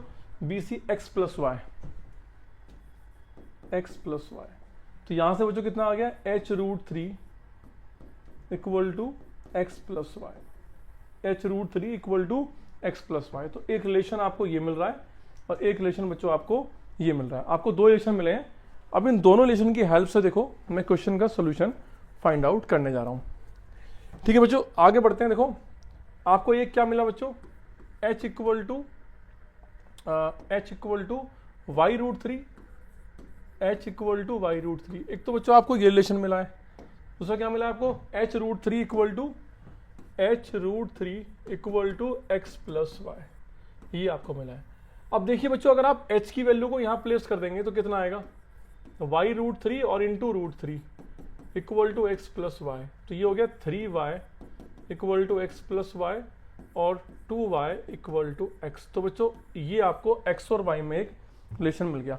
अब बच्चों बात ये है कि ये जो कार है, ये कार यहां से लेके यहां तक पहुंचती है 6 सेकंड में। 6 सेकंड में भाई C से लेके और D तक एक कार जो मूव कर रही है, जो ये कार मूव कर रही है, इसको जो टाइम लगता है बच्चों वो लगता है 6 सेकंड। तो 6 सेकंड में वो जो कार है वो C से D पॉइंट पे पहुंचती है 6 सेकंड में। अब इसकी जो स्पीड है बच्चों वो क्या है, यूनिफॉर्म है। तो आप स्पीड कितनी मान सकते हो भाई, यूनिफॉर्म स्पीड तो आप कुछ भी मान लो भाई, स्पीड कितनी मान लो आप इसकी, u मान लो u, ठीक है भाई। आपने स्पीड कितनी मान ली इसकी, u आपने इसकी स्पीड मान ली। अब ये बताइए कि डिस्टेंस का फॉर्मूला क्या होता है, डिस्टेंस स्पीड इनटू टाइम। और डिस्टेंस कितनी है, देखो C से D तक डिस्टेंस कितनी है, x, डिस्टेंस कितनी है x, और स्पीड कितनी मानी आपने u, और टाइम कितना लग रहा है 6। तो इसका मतलब x की वैल्यू कितनी आ गई बच्चों 6u, x की वैल्यू कितनी आ गई 6u, बहुत शानदार। x की वैल्यू कितनी आ गई बच्चों 6u। चलिए अब चलते हैं आगे। जब आप बच्चों जब आप D से B की तरफ जा रहे हो, जब आप D से B की तरफ जा रहे हो, ठीक है ना, तो टाइम हमें निकालना है कितना है, और डिस्टेंस हमने कितनी मान रखी है भाई, डिस्टेंस हमने कितनी मान रखी है बच्चों y, डिस्टेंस कितनी है y, और स्पीड वही है कांस्टेंट, स्पीड वही कांस्टेंट कितनी u, ठीक है जी। अब टाइम हमें चाहिए, तो बच्चों डिस्टेंस इक्वल टू क्या होता है, स्पीड इनटू टाइम, और डिस्टेंस कितना है y, स्पीड कितनी है u, और टाइम आपको चाहिए तो कितना मान लो t मान लो। क्लियर है, तो y की वैल्यू कितनी आ गई tu। अब बच्चों जो आपने रिलेशन निकाला था, ये वाला relation 2y equal to x, इसमें सारी वैल्यू प्लेस कर दो, u into T equal to 6 into U. तो u से u कट गया, तो कितना आ गया बच्चों 2t, तो t की वैल्यू आ गई 6/2 3, तो कितना आ गया 3 सेकेंड। तो बच्चों इसका मतलब आपको 3 सेकेंड का टाइम लगने वाला है, यहां से D से लेके B तक पहुंचने में बच्चों आपको 3 सेकंड का टाइम लगने वाला है। बहुत ही शानदार क्वेश्चन है। अब हर आदमी इसको अलग तरीके से कराता है, पर जो बेस्ट वे है वो मैंने आपको बता दिया कि कैसे आपको करना है, ठीक है। एक बार मैं और समझा देता हूं इस क्वेश्चन को। बच्चों इस क्वेश्चन में एक पर्सन है, यहां से एक कार को ऑब्जर्व करता है जो 30 डिग्री एंगल बना रही है, एंगल ऑफ डिप्रेशन, तो ये भी 30 हो गया। और एक जो कार है वो यूनिफॉर्म स्पीड से टावर के फुट ऑफ टावर को मतलब अप्रोच कर रही है, इधर को बढ़ रही है वो कार। तो 6 सेकंड के बाद जो एंगल ऑफ डिप्रेशन बनता है वो 60 बनता है। तो अब वो कह रहा है कि जहां तक वो कार पहुंच गई, वहां से लेके आगे तक B तक पहुंचने में उसको अभी और कितना टाइम लगने वाला है। तो मैंने इस डिस्टेंस को x मान लिया, इस डिस्टेंस को y मान लिया, वो 30 वो 60। पहले छोटे वाले ट्रायंगल में tan का फॉर्मूला लगाया, तो ये आ गया h और y के बीच में रिलेशन। फिर बड़े वाले ट्रायंगल में लगाया tan 30, तो उसमें x प्लस वाई भी आया और h भी आया, ये आ गया रिलेशन। इनको आपस में सॉल्व किया, इनको आपस में सॉल्व करके x और y में रिलेशन निकाल लिया। फिर बच्चों C से D तक पहुंचने में 6 सेकंड लग रहे हैं, यूनिफॉर्म स्पीड मैंने u मान ली, तो यहाँ से डिस्टेंस का फॉर्मूला लगा दिया x इक्वल टू 6u। फिर आगे D से B तक पहुंचने में मैंने सपोज किया कि t टाइम लगेगा, और डिस्टेंस y है, स्पीड यूनिफॉर्म u है, y की वैल्यू आ गई, y और x की वैल्यू को इसमें मैंने प्लेस कर दिया, तो उससे आपको t इक्वल टू 3 सेकेंड मिल गया। ठीक है बच्चों, चलो बढ़ते हैं आगे, ये क्वेश्चन भी आपको। तो बच्चों हमने ट्रिग्नोमेट्रिक खत्म करी, एप्लीकेशन ऑफ ट्रिग्नोमेट्रिक खत्म करी। अब हम शुरू करते हैं क्वाड्रेटिक इक्वेशन। ये जो क्वाड्रेटिक इक्वेशन है बच्चों, ये आपको 11th में भी हेल्पफुल है और ये 11th में भी आपको मिलेगा। चलो स्टार्ट करते हैं क्वाड्रेटिक इक्वेशंस। बच्चों थोड़ा सा मैथ्स से बच्चे थोड़ा घबराते हैं और थोड़ा सा घबराहट हो रही होगी आपके अंदर कि हाई बस एक बार मैथ्स का पेपर अच्छा हो जाएगा। बस आपको करना क्या है, सारे टॉपिक्स की थ्योरी पढ़ के जानी है अच्छे से, और उनके ऊपर 2-2 न्यूमेरिकल देख लीजिए, या तो कर लीजिए या फिर देख लीजिए कि थ्योरी न्यूमेरिकल में कैसे इंप्लीमेंट होती है, और डेफिनेटली आपके अच्छे मार्क्स आ जाएंगे। ठीक है ना, ऑल द बेस्ट सबको। तो बच्चों क्वाड्रेटिक इक्वेशन पे आइए। चलिए, तो क्वाड्रेटिक इक्वेशन में बच्चों हम पहले क्या करते हैं, कुछ कंसेप्ट सीख लेते हैं। ठीक है,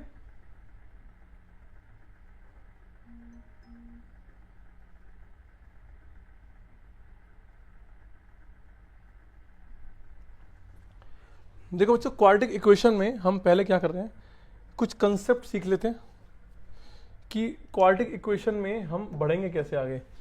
देखो यार, अगर हम बात कर रहे हैं क्वाड्रेटिक इक्वेशन की, तो इसमें कुछ लिमिटेड चीज़ें हैं जो हमें बस सीखनी है। एक्चुअली इसमें जो चीज़ें थोड़ी सी टफ है ना, वो इसके एप्लीकेशन है, इसका एप्लीकेशन वो मैं आपको सिखाऊंगा, देखो कैसे करना है। आइए, सबसे पहले कोई भी इक्वेशन ऐसे लिखी हो, A x square plus B x plus C equal to 0। भाई इस टाइप से लिखी हुई कोई भी इक्वेशन क्वाड्रेटिक इक्वेशन कहलाती है बच्चों। यहाँ पर x क्या है, x इसका वेरिएबल है, मतलब जिसमें ये इक्वेशन डिज़ाइन हुई है, x वेरिएबल है, और ए बी सी इसके कोफिशिएंट्स हैं,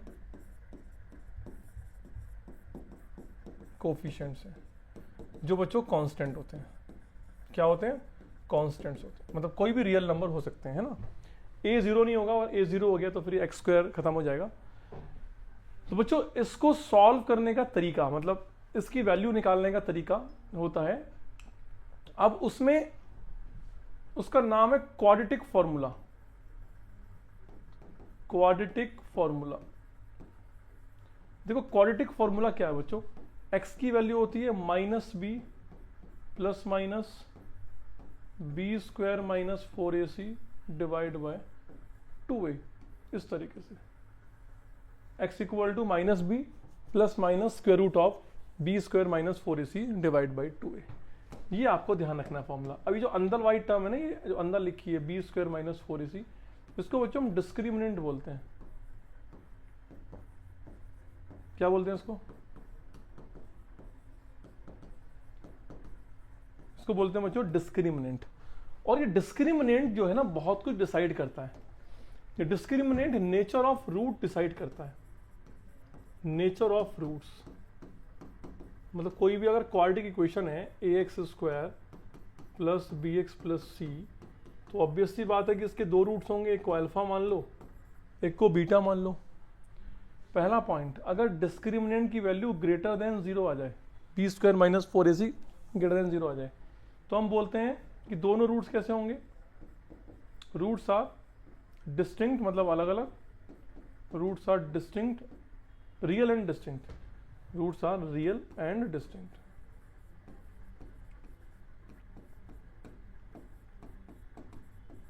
roots are real and distinct. Second क्या बच्चों, अगर डिस्क्रिमिनेंट की वैल्यू 0 हो जाए तो roots are real and equal, जैसे कि 2 2 3 3 इक्वल। थर्ड पॉइंट, अगर डिस्क्रिमिनेंट लेस देन 0 हो जाए तो roots are non real, roots are non real, मतलब रूट्स रियल नहीं होंगे, नॉन रियल रूट्स होंगे। क्या होंगे? Non real roots. बच्चों बात समझ में आ रही है? बच्चों रूट्स कैसे होंगे? रूट्स होंगे बच्चों नॉन रियल रूट्स होंगे। तो ये बात आपको समझनी है सबसे पहले। तो जैसे कि बच्चों मैं एक क्वेश्चन लिखूं 2x square minus 3x plus 2। अब आपसे बोला जाए कि find the nature, find the nature of roots, find the nature of roots. तो आप क्या करेंगे बच्चों, सबसे पहले इसका डिस्क्रिमिनेंट निकालेंगे ना। तो इसका डिस्क्रिमिनेंट का फॉर्मूला क्या होगा, बी स्क्वायर माइनस 4ac। तो यहां पर बच्चों a की वैल्यू कितनी हो गई 2, b की वैल्यू -3 और c की वैल्यू 2 रखिए।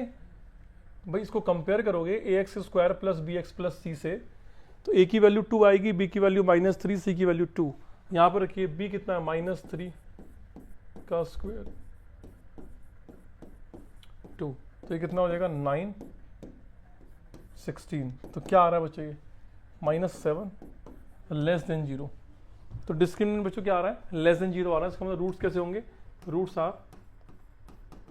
Are non real, non real, मतलब कोई भी रूट्स इसमें रियल नहीं होगा, एक भी रियल रूट नहीं मिलने वाला। आगे बच्चों बात समझ में? चलिए थोड़ा आगे बढ़ते हैं। देखिए इसके बाद बच्चों हम बात करते हैं जैसे कि A x square plus B x plus C. Let suppose कि इसके जो रूट्स हैं वो अल्फा हैं और बीटा है। तो रूट्स और कोफिशिएंट में रिलेशन क्या है? कोफिशिएंट क्या है? ए बी सी, रूट्स क्या है? Alpha beta. तो सम ऑफ रूट्स जो होता है बच्चों, सम ऑफ रूट्स वो माइनस बी अपॉन ए होता है, और जो alpha into beta product of roots होता है वो सी अपॉन ए होता है। इस बात को ध्यान रखिए, इस बात को ध्यान रखिए कि सम ऑफ रूट्स क्या होगा बच्चों? माइनस बी अपॉन ए, और प्रोडक्ट ऑफ रूट्स क्या होगा बच्चों? बोलो, सी अपॉन ए। ठीक है, इसको बोलते हैं relationship between roots and coefficient, roots and coefficient. चलिए अब देखो बच्चों, अगर मान लिया मैं आपसे बोलूं कि x equal to 1 is a root of an equation, अगर मैं आपसे बोलूं कि x इक्वल टू 1 किसी इक्वेशन का रूट है, तो 1 को इधर लेके आओ तो क्या बन गया? x minus 1। तो x माइनस 1 क्या होगा? x minus 1 is factor of an equation, is factor of an, वो जो क्वाड्रेटिक पॉलिनोमियल है, जैसे कि मान लिया ax square plus B x plus C को मैं लिखूं पी एक्स, तो क्या है बच्चों? ये एक क्वाड्रेटिक पॉलिनोमियल है। अगर मैं इसको इक्वल टू 0 कर दूं तो ये क्या बन गई? Quadratic equation. भाई अगर मैं लिखूं P X equal to this, तो ये क्या है? Quadratic polynomial. अगर मैं इसको कर दूं 0 तो ये क्या बन गई? Quadratic equation. तो x की जो वैल्यू इसको सेटिस्फाई करती है वो इसका रूट्स होती है। तो x इक्वल टू 1 अगर इसका रूट है तो x माइनस 1 क्या होगा? Is a factor, is a factor. तो बच्चों x माइनस 1 क्या होगा? Is a factor. ये इसका हम फैक्टर बोलेंगे। मान लिया कोई क्वाड्रेटिक इक्वेशन है, ठीक है, अगर हम बात कर रहे हैं किसी क्वाड्रेटिक इक्वेशन की बात कर रहे हैं, किसी हम क्वाड्रेटिक इक्वेशन की बात कर रहे हैं जिसके जो रूट्स है वो अल्फा और बीटा है। रूट्स क्या है? अल्फा और बीटा। तो आपको इक्वेशन लिखनी है, तो right quadratic equation, right quadratic equation. अगर आपको रूट्स पता है तो क्वाड्रेटिक इक्वेशन कैसे लिखोगे? x minus alpha into X minus beta equal to 0। इस तरीके से बच्चों आप इक्वेशन लिख सकते हैं। अगर आपको रूट पता है तो इसका फैक्टर क्या होगा? x minus alpha, x minus, दोनों फैक्टर को मल्टीप्लाई करा दो तो आपको वो इक्वेशन मिल जाएगी जिसकी आपको ज़रूरत है। ठीक है ना? जैसे मान लिया x इक्वल टू 1 और 2 रूट्स हैं, तो इक्वेशन क्या होगी? x minus 1 x minus 2 equal to 0, 3x plus 2 equal to 0। इस तरीके से आप लिख सकते हैं। जैसे कि बच्चों x इक्वल टू माइनस 1 और 2 रूट्स हैं, तो इक्वेशन क्या होगी? x इसको इधर लेके आओ, plus 1 into X minus 2 equal to 0। तो ये हो गया X square minus 2x plus X minus X और माइनस 2 इक्वल टू 0। तो बच्चों ये बन जाएगी वो क्वाड्रेटिक इक्वेशन जिसके रूट्स आपको गिवन है। आई होप कि इतना आपको समझ में आया होगा बच्चों। आइए कुछ क्वेश्चंस करते हैं जो आपके बोर्ड एग्जाम में आए हुए क्वेश्चंस हैं। ये बच्चों पहला क्वेश्चन आज का, find the roots of the equation. देखिए root 2 x square plus 7x plus 5 root 2 equal to 0 by factorization method. तो बच्चों आपको फैक्टराइजेशन मेथड यूज करना है, मतलब क्वाड्रेटिक फॉर्मूला आप यूज नहीं कर सकते। तो फैक्टराइजेशन फॉर्मूला मतलब आपको middle term splitting method use करना है। मिडिल टर्म स्प्लिटिंग मेथड वो क्या होता है बच्चों?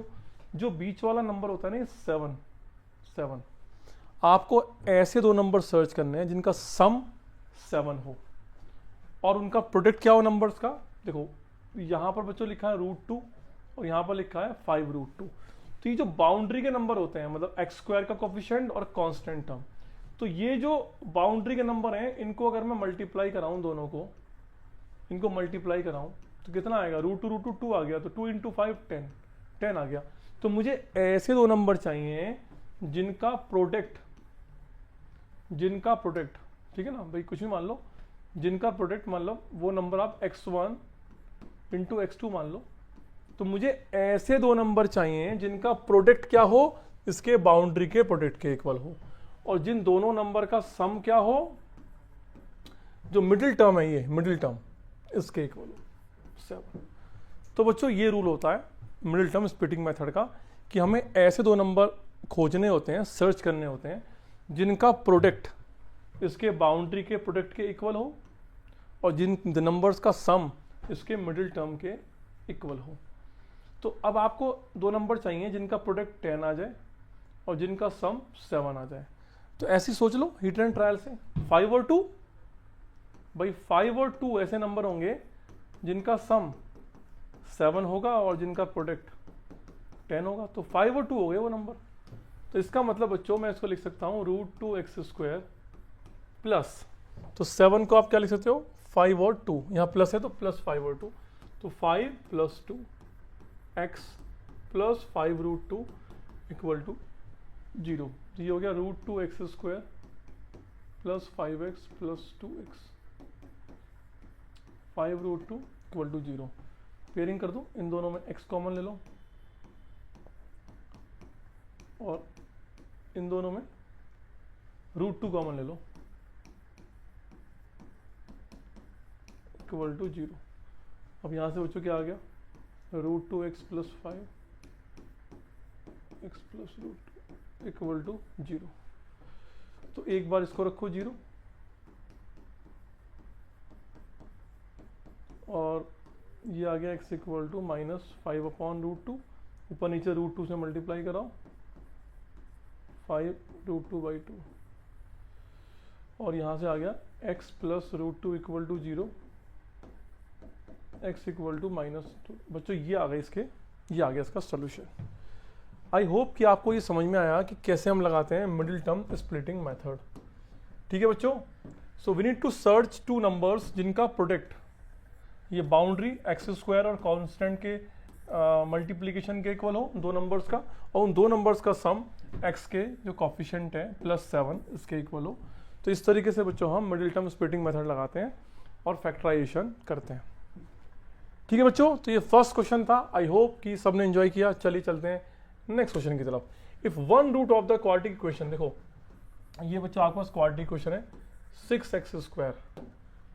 देखो इक्वेशन है बच्चों यहाँ पर 6x² - x - k = 0। तो वो कहता है कि if one root of this equation is 2/3, तो बच्चों इसका एक रूट 2/3 है। 2/3 मतलब इसके दो रूट होंगे, इसमें से एक 2/3 है। तो आपको k की वैल्यू निकालनी है। यार हमें पता है रूट इक्वेशन को सेटिस्फाई करता है, रूट इक्वेशन को सेटिस्फाई करता है, रूट इक्वेशन को सेटिस्फाई करता है। तो इसका मतलब क्या है कि अगर आप x की जगह 2/3 पुट करोगे इसमें, तो वो इस इक्वेशन को सेटिस्फाई करना चाहिए। 2/3 माइनस x की जगह 2/3 माइनस k = 0। तो ये हो गया 6 × 2 का स्क्वायर 4 और 9, 2/3 माइनस k = 0। तो ये हो गया 3 2 6 और 3 3 9, 4 2 8/3 माइनस 2/3 और माइनस के इधर जाएगा k। तो k की वैल्यू आ गई 3, 8 - 2 6/3 2। तो बच्चों k की वैल्यू कितनी आ गई 2 आ गई। तो ऐसा क्वेश्चन भी आपको एक नंबर में मिल जाएगा कि अगर कोई पर्टिकुलर किसी इक्वेशन का रूट है तो आपसे कोई अननोन जो छुपी हुई वैल्यू है उसकी वैल्यू पूछी जाएगी। तो ऑब्वियस सी बात है कि रूट किसी इक्वेशन का है तो उसको सेटिस्फाई करेगा। ये क्वेश्चन है बच्चों कि आपके पास जो इक्वेशन है वो ये इक्वेशन है ax² + 7x + b = 0। बच्चों इसके जो दो रूट दिए हैं ना वो ये दिए हैं 2/3 और -3। ये दो इसके रूट दिए हुए हैं, x = 2/3 और x = -3 दोनों इसके रूट्स दिए हैं। आपसे a और b की वैल्यू पूछी है। अब एक तरीका तो ये है कि रूट इक्वेशन को सेटिस्फाई करता है, रख दो, दो इक्वेशन बन जाएंगी। और एक तरीका क्या है कि सम ऑफ रूट्स क्या होता है, सम ऑफ रूट्स होता है -b/a। अब -b/a का मतलब ये नहीं कि b यहाँ पर है, आप कैपिटल कर लो कैपिटल कर लो, माइनस बी अपॉन ए। इसको ए मानेंगे, इसको बी, इसको सी, ठीक है ना। तो भाई ये मान लो ना, अपने मन में ये मान लो, इक्वेशन ये है ए x square plus B x plus C equal to 0।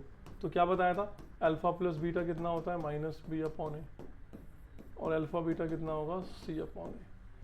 तो कितना भाई, -7 अपॉन ए, और रूट क्या है, ये रूट है, तो इनको सम कर दो, 2/3 और प्लस और फिर माइनस, तो plus minus minus equal to -7/a। 3 3 9, 2 minus 9 -7, -7/3 -7/a। तो a की वैल्यू कितनी आ गई, 3 आ गई। तो बच्चों a की वैल्यू मिल गई आपको 3। बिल्कुल सेम आप लगाइए product of roots, product of roots, तो वो कितना होता है बच्चों, c अपॉन a होता है, और रूट्स क्या है, 2/3 इंटू -3, और c की वैल्यू कितनी है, ये लास्ट वाला स्मॉल b, और ये a, 3 से 3 कट गया, तो b/a की वैल्यू कितनी आ गई, -2 आ गई, b/a की वैल्यू हुई, 3 कट गया, तो यहाँ से b चाहिए, तो वो आ गया -2a, और -2 इंटू 3 -6, तो b की वैल्यू आ गई -6। तो बच्चों आपको a भी मिल गया और आपको b भी मिल गया। आई होप कि चीज़ें बड़ी आसानी से हो गई है ना। चलिए, तो हमने एक इक्वेशन हमें गिवन थी और उसके दोनों रूट हमें दिए थे, और आपसे a और b की वैल्यू पूछी थी, आपने सम ऑफ रूट्स वाला कंसेप्ट लगाया और आपने प्रोडक्ट ऑफ रूट्स वाला कंसेप्ट लगा लिया, और दोनों वैल्यूज आपने इजीली फाइंड आउट कर ली। बच्चों ये हैं एप्लीकेशन बेस्ड क्वेश्चंस, जिनको हम इम्पोर्टेंट कैटेगरी में डालते हैं। ये हैं इम्पोर्टेंट क्वेश्चंस, बहुत ज़्यादा इम्पोर्टेंट। क्या जो भी पढ़ाया वो इम्पोर्टेंट नहीं है क्या? नहीं, ऐसा नहीं है। इम्पोर्टेंट का मतलब है जिनमें बच्चे फंसते हैं, जिनमें बच्चों को प्रॉब्लम होती है और वो क्वेश्चन आते हैं। तो इसको पढ़िए बच्चों, क्वेश्चन को क्या है देखो। अ train travels at a certain average speed for a distance of 54 kilometre. तो बच्चों एक ट्रेन है,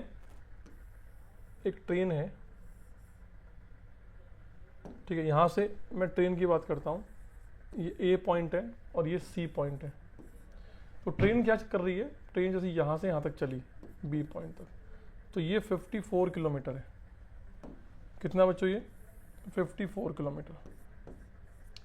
अ train travels at a certain average speed for a distance of 54 kilometre and then travels. तो बच्चों ये 54 किलोमीटर पहले वो चलती है और उसके बाद फिर वो रुकती है, यहाँ पर रुकती है और फिर यहाँ तक चलती है, ठीक है। और स्पीड क्या ट्रेन की, वो यूनिफॉर्म है ना। Speed of train, speed of train, speed of train, भाई देखो अ ट्रेन ट्रेवल्स अ सर्टेन एवरेज स्पीड, समझ गए ना। अब बच्चों ट्रेन की जो स्पीड है वो हम कुछ मान लेंगे कि जब ट्रेन ने यहाँ से चलना स्टार्ट किया होगा, यहाँ से चलना स्टार्ट किया होगा, तो उसकी स्पीड क्या रही होगी, x किलोमीटर मान लेते हैं, x किलोमीटर पर आवर। जब ट्रेन ने बच्चों यहाँ से जब अपनी जर्नी स्टार्ट करी होगी, ट्रेन ने यहाँ से जब ट्रेन ने यहाँ से अपनी जर्नी स्टार्ट करी, तो उसकी स्पीड कितनी मान ली मैंने, x किलोमीटर पर आवर की स्पीड मैंने मान ली। अब वो यहाँ से लेके यहाँ तक कितना ट्रेवलिंग करेगी, 63 किलोमीटर ट्रेवलिंग करेगी। भाई ये जर्नी उसकी यहाँ से यहाँ तक 54 किलोमीटर की, और जिसकी स्पीड मैंने कितनी मान ली, x किलोमीटर पर आवर की। फिर यहाँ से यहाँ तक उसने जर्नी करी 63 किलोमीटर की, समझ गए ना। अब देखो क्या कहता है वो, an average speed of 6 kilometre more than the first speed. तो ट्रेन जिस स्पीड से ए से बी पॉइंट तक पहुंची है, बी से सी पॉइंट तक वो 6 किलोमीटर पर आवर अपनी स्पीड बढ़ा देगी। इसका मतलब इस पॉइंट से जब आप आगे की तरफ बढ़ोगे तो आपकी स्पीड होगी x + 6 kilometre per hour. Clear है। If it takes 3 hours to complete the total journey, what is its first speed. मतलब फर्स्ट स्पीड का मतलब है कि आपको x की वैल्यू निकालनी है। फर्स्ट स्पीड का मतलब आपको x निकालना है। वो कहता है कि यहां से लेके यहां तक, a से लेके c तक उसको टोटल टाइम लगता है कितना, 6 किलोमीटर, 3 आवर लगते हैं, 3 आवर। तो बच्चों A टू C की जो जर्नी है उसमें जो उसको टाइम लगता है टोटल वो लगता है बच्चों 3 आवर्स। लेकिन वो A टू C को चलने के लिए पहले वो A टू B चलता है, A टू B चलेगी ट्रेन, फिर B टू C चलेगी ट्रेन। 2 पार्ट में उसको जर्नी कंप्लीट करनी है। समझ गए बच्चों? तो आओ देखते हैं। देखो टाइम, अगर मैं टाइम निकालूं बच्चों तो टाइम क्या होता है? टाइम होता है डिस्टेंस अपॉन स्पीड होता है। अब A से B तक टाइम निकालो तो डिस्टेंस कितना है? 54। A से B तक टाइम कितना लगा? डिस्टेंस अपॉन स्पीड 54, डिस्टेंस और स्पीड कितनी है? x। तो AB का टाइम हो गया। अब प्लस BC का टाइम, B से C तक क्या होगा? डिस्टेंस अपॉन टाइम कितना है? x plus x equal to कुल टाइम कितना है? 3। कुल टाइम कितना बच्चों? 3। बस ठीक है। अब दोनों तरफ यहां से 3 कॉमन लो, ऊपर से एलसीएम ले लो। एलसीएम कितना है? x प्लस 6, तो कितना होगा? 54x प्लस 6 और ये 63x इक्वल टू 3।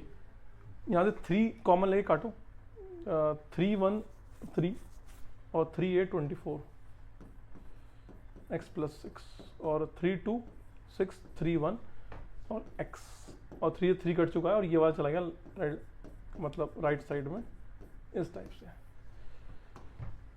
बच्चों इसके बाद देखिए 18 इंटू कितना हो गया? 18x प्लस 6 8 48 और 108 हो गया। ये कितना हो गया? 21x equal to X square plus 6x। तो ये हो जाएगा x square minus 12x, sorry कितना हो रहा है बच्चों? ये हो गया 6 माइनस 18 माइनस 12, 21 और 12 3 33, तो 33x और माइनस 108 इक्वल टू 0। बच्चों ये आ गया finally x square minus 33x minus 108। अब आपको ऐसे 2 नंबर सर्च करने हैं जिनका सम क्या हो? माइनस 33 और उनका प्रोडक्ट कितना हो? 108। ठीक है बच्चों, ऐसे 2 नंबर जिनका सम कितना हो? माइनस 33 और उनका प्रोडक्ट कितना हो? माइनस 108। तो बताइए बच्चों ऐसे 2 नंबर क्या होंगे? सोचिए। 2 नंबर सर्च करें जिनका सम माइनस 33 हो, जिनका सम नंबर्स का क्या हो? माइनस 33 और उन नंबर्स का प्रोडक्ट क्या हो? यहाँ पे 1 है, 1 इंटू माइनस 108, तो प्रोडक्ट माइनस 108 और सम माइनस 33। तो ऐसे 2 नंबर सर्च करें। अगर बच्चों एग्जाम में आपको ऐसे नंबर ना मिले, आप नहीं सोच पा रहे, तो आप यहाँ पर क्वाड्रेटिक फॉर्मूला लगा सकते हो, क्योंकि पता लगा एग्जाम में यहाँ तक पहुँचे और ऐसे नंबर सर्च ही नहीं कर पा रहे, टाइम वेस्ट हो रहा है। तो जब भी आपको फैक्टराइजेशन मुश्किल लगने लगे, देखो भाई टीचर के हिसाब से तो आसान होगा, लेकिन अगर बच्चे को यहाँ से ये सोचने में ही दिक्कत हो रही है कि ऐसे नंबर क्या होंगे, तो सिंपल आप क्वाड्रेटिक फॉर्मूला भी लगा सकते हो। x equal to minus b, minus minus plus और plus minus B square minus 4ac, मतलब माइनस 33 का स्क्वायर। तो 33 का स्क्वायर निकाल लो बच्चों, कितना होता है भाई? 33 का स्क्वायर कितना होता है? 9999 1089। तो B square minus 4ac minus minus plus 432 और divide by 2a, 2 into 1। X की वैल्यू आ गई 33 प्लस माइनस, तो ये कितना होगा? 9 2 11, 8 और 3 11 और 1 12, 5 0 5 15 21 डिवाइड बाई 2। तो बच्चों ये आ गई आपकी x की वैल्यू, ठीक है ना? तो बच्चों सब बातें एकदम क्लियर है। तो x की वैल्यू आ चुकी है 33 प्लस माइनस 15 21। x की वैल्यू आ चुकी है 33 plus minus 15 21 upon 2। 33 plus minus 15 21 upon 2, बिल्कुल। तो बच्चों 15 21 किसका स्क्वायर रूट है? यार 15 21 के आसपास कौन होता है? बताइए कौन होता है? 40 होता है। 40 का स्क्वायर कितना होता है? 1600। 40 के पीछे 39 और 9 का स्क्वायर 81। तो चांसेस लग रहे हैं इसके भाई, चांसेस लग रहे हैं 9981।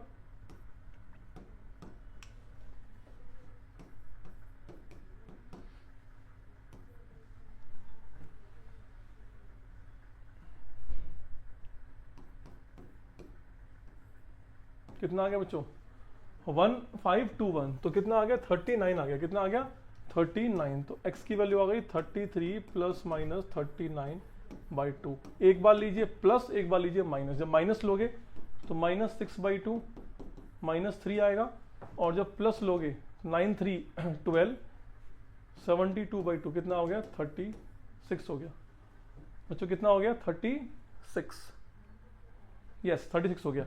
चलिए तो बच्चों x की वैल्यू मिल चुकी है 36, ठीक है ना। हमें क्या निकालना है फर्स्ट स्पीड, तो ठीक है निकल गई फर्स्ट स्पीड। तो कितना आंसर आया 36 kilometre per our will be the answer. तो बच्चों ये जो मैंने आपको तरीका बताया क्वाड्रेटिक का, ये मैंने इसलिए बताया, कुछ बच्चे ऐसे बैठे होंगे जिनको इसके रूट्स पता होंगे, वो कहेगा सर ये क्यों लगा रहे होंगे। देखिए बात क्या है बच्चों, आपको पता है, लेकिन जो हजारों बच्चे इस पेपर को देंगे, लाखों बच्चे पेपर को देंगे, जरूरी नहीं है कि आप यहाँ पर डायरेक्टली ये सोच सकें कि इसके जो डायरेक्टली रूट्स बन रहे थे वो 36 और -3 इसके रूट बन रहे हैं। तो इसको डायरेक्टली सोचना मुश्किल है कि -36 और 3 -108 और -36 + 3 -33। इसीलिए मैंने आपको क्वाड्रेटिक फॉर्मूला लगाया कि भैया छोड़ के नहीं आना, करके आना है क्वेश्चन। ठीक है बच्चों, आओ इस क्वेश्चन पे चलते हैं। आइए ये क्वेश्चन है बच्चों, देखिए ये आपको सॉल्व करना है। तो 1/x + 4 -1/x - 7 11/30। तो आपको सिंपली बच्चों यहाँ पे एलसीएम लेना है, x + 4 x - 7, तो कितना होगा x - 7 माइनस x + 4 11/30। तो ये कितना हो गया x - 7 - 4 x + 4 x - 7 और 11/30। तो कितना हुआ बच्चों, x से x कट गया, कितना आ गया -11 अपॉन x + 4 और x - 7 इक्वल टू 11/30। 11 से 11 कट गया, क्रॉस मल्टीप्लाई कर दो तो -30 आ गया इधर। तो ये हो गया x² -7 और +4 -3x + 30 इक्वल टू 0। तो आपको ऐसे दो नंबर चाहिए जिनका सम -3 हो, प्रोडक्ट क्या हो 30। तो इसको सोचना तो आसान है, इसको सोचना आसान है। सोचिए भाई दो नंबर चाहिए आपको जिनका सम -3 आए और जिनका प्रोडक्ट कितना है बच्चों 30 आए। बोलो ठीक है भाई, अगर आप बोलेंगे प्रोडक्ट 30 आए तो अब मैं 10 × 3 तो करूंगा नहीं, 10 × 3 कितना होता है 30, और लेकिन 10 + 3 कितना हो गया, तो वो तो नहीं होगा, और यहाँ पे तो -3 है, समझिए।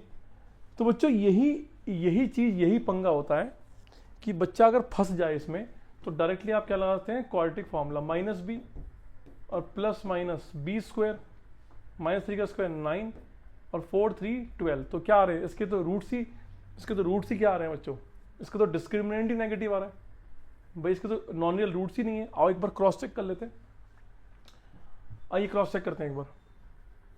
तो कितना हो गया x + 4 x - 7, तो कितना हो गया x - 7 minus x + 4 equal to 11/30, और ये कितना बच्चों x - 7 minus x - 4 x + 4 x - 7 11/30, और बच्चों x से x कट गया -7 और 4 -11 अपॉन x + 4 x - 7 11/30, 11 से 11 कट गया, यहाँ आएगा -30।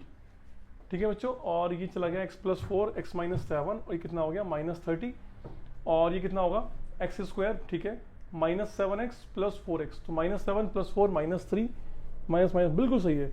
तो बच्चों इसका डिस्क्रिमिनेंट कितना आएगा -3b² - 4ac 30। तो कितना आ रहा है इसका डिस्क्रिमिनेंट बच्चों, नेगेटिव आ रहा है इसका डिस्क्रिमिनेंट।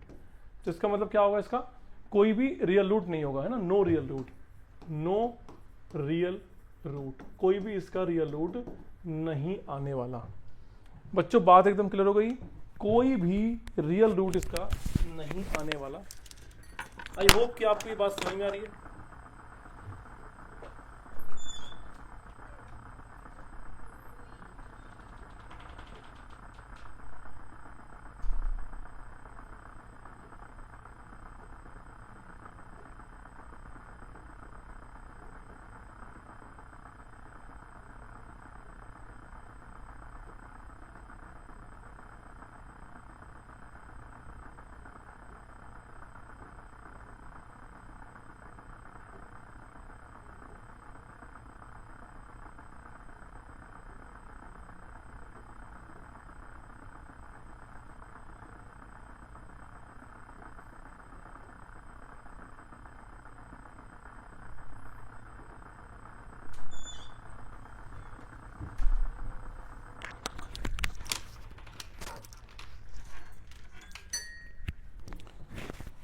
ठीक है बच्चों, तो इस क्वेश्चन में 7 इंटू 4 ये तो हम भूल ही गए।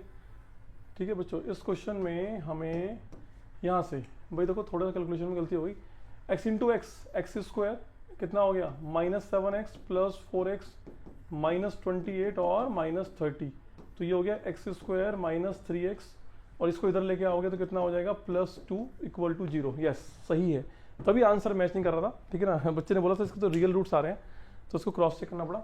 चलिए तो बच्चों अब इसको हम सॉल्व कर सकते हैं। देखो ये हो जाएगा एक्स स्क्वायर, सम चाहिए -3 और कितना आएगा प्रोडक्ट 2 आएगा, तो नंबर होंगे -2 -1।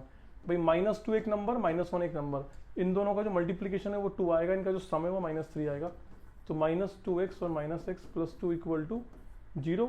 यहाँ से कॉमन लिया x -2 -x -2 इक्वल टू 0। तो यहाँ से बच्चों ये हो गया x -2 x -1 इक्वल टू 0, और x की वैल्यू आ गई 1 और 2। तो बच्चों x की वैल्यू 1 और 2 आ चुकी है। आई होप कि ये बात सबको एकदम क्लियर हो गई होगी कि कैसे 1 और 2 आंसर आया। तो जब हम इसको मल्टीप्लाई कर रहे थे हमने 4 को 7 से मल्टीप्लाई नहीं किया, पर ये गलती आप लोग नहीं करेंगे समझ गए ना, ये गलती आप लोगों को नहीं करनी है जल्दबाजी में। तो ये 4 इंटू 7 -28, तब जाके इसके रियल सॉल्यूशन मिले। तो 1 और 2 विल बी द आंसर। ठीक है बच्चों, अब देखिए इस क्वाड्रेटिक इक्वेशन में कुछ क्वेश्चंस ऐसे आते हैं जो टैंक वाले क्वेश्चंस होते हैं। देखिए आगे अभी बचा हुआ है पार्ट टैंक वाला, ये क्वेश्चन है कि एक पूल जो है हमको फिल करना है ना, स्विमिंग पूल है ऐसे समथिंग और, पर इसको हम करेंगे नेक्स्ट सेशन में। ये वाला क्वेश्चन कर लेते हैं कि the sum of the areas of 2 square. तो बच्चों 2 स्क्वायर हैं, एक ये स्क्वायर मान लीजिए आप, ये एक स्क्वायर मान लीजिए, तो इसकी जो साइड है वो हमने x मान ली, तो क्योंकि स्क्वायर है तो सभी x हो जाएंगे। इसकी साइड हमने y मान ली कि ये y है। अब क्वेश्चन में क्या दिया है कि इनका जो एरियाज का जो सम है वो 157 है। एरिया, इसका एरिया कितना होगा बच्चों एक्स स्क्वायर, इसका एरिया कितना होगा वाई स्क्वायर, तो इनका सम कितना दिया हुआ है 157। ये बच्चों आपको गिवन है। और क्या दिया हुआ है, if the sum of their perimeter, तो बच्चों इसका पेरीमीटर क्या होगा, sum of all side 4x 4y equal to 68। तो 4 से डिवाइड करा दो ये। ठीक है बच्चों, तो x प्लस वाई भी आपको मिल गया और ये भी आपके पास है। इसको इक्वेशन नंबर 1 मान लो, इसको इक्वेशन नंबर 2 मान लो। अब आपको 1 और 2 को यूज करके आपको वैल्यूज निकालनी है। तो बच्चे यहाँ से आप y की वैल्यू को 17 माइनस एक्स प्लेस कर सकते हो इसके अंदर। तो कितना हो जाएगा एक्स स्क्वायर 17 माइनस एक्स का स्क्वायर इक्वल टू 157। तो बच्चों ये हो जाएगा एक्स स्क्वायर 17 का स्क्वायर कितना होता है 289 plus X square minus 34x equal to 157। तो बच्चों एक्स स्क्वायर कितना हो जाएगा 2x स्क्वायर और minus 34x plus 289 minus 157 equal to 0। तो ये कितना होने वाला है 2x स्क्वायर कितना होगा बच्चों बोलिए 34x 9 माइनस 7 2 8 माइनस 5 3 और 1 equal to 0। Divide by 2 on both side X square 17x 2 6 12 और 2 6 12। तो बच्चों ये बन गया आपके क्वाड्रेटिक इक्वेशन। अब देखिए आपको दो नंबर चाहिए जिनका सम -17 हो और मल्टीप्लिकेशन 66 हो। तो -11 और -7 सॉरी -11 और -6। तो यहां से बच्चों आपने x कॉमन ले लिया 0 x -11 x -6 इक्वल टू 0। तो x की वैल्यू आ गई 6 और 11। तो बच्चों x की वैल्यू आ गई 6 और 11। अगर x 6 और 11 आ गया तो कोरस्पॉन्डिंग y क्या आ जाएगा बच्चों y आ जाएगा 17 माइनस एक्स।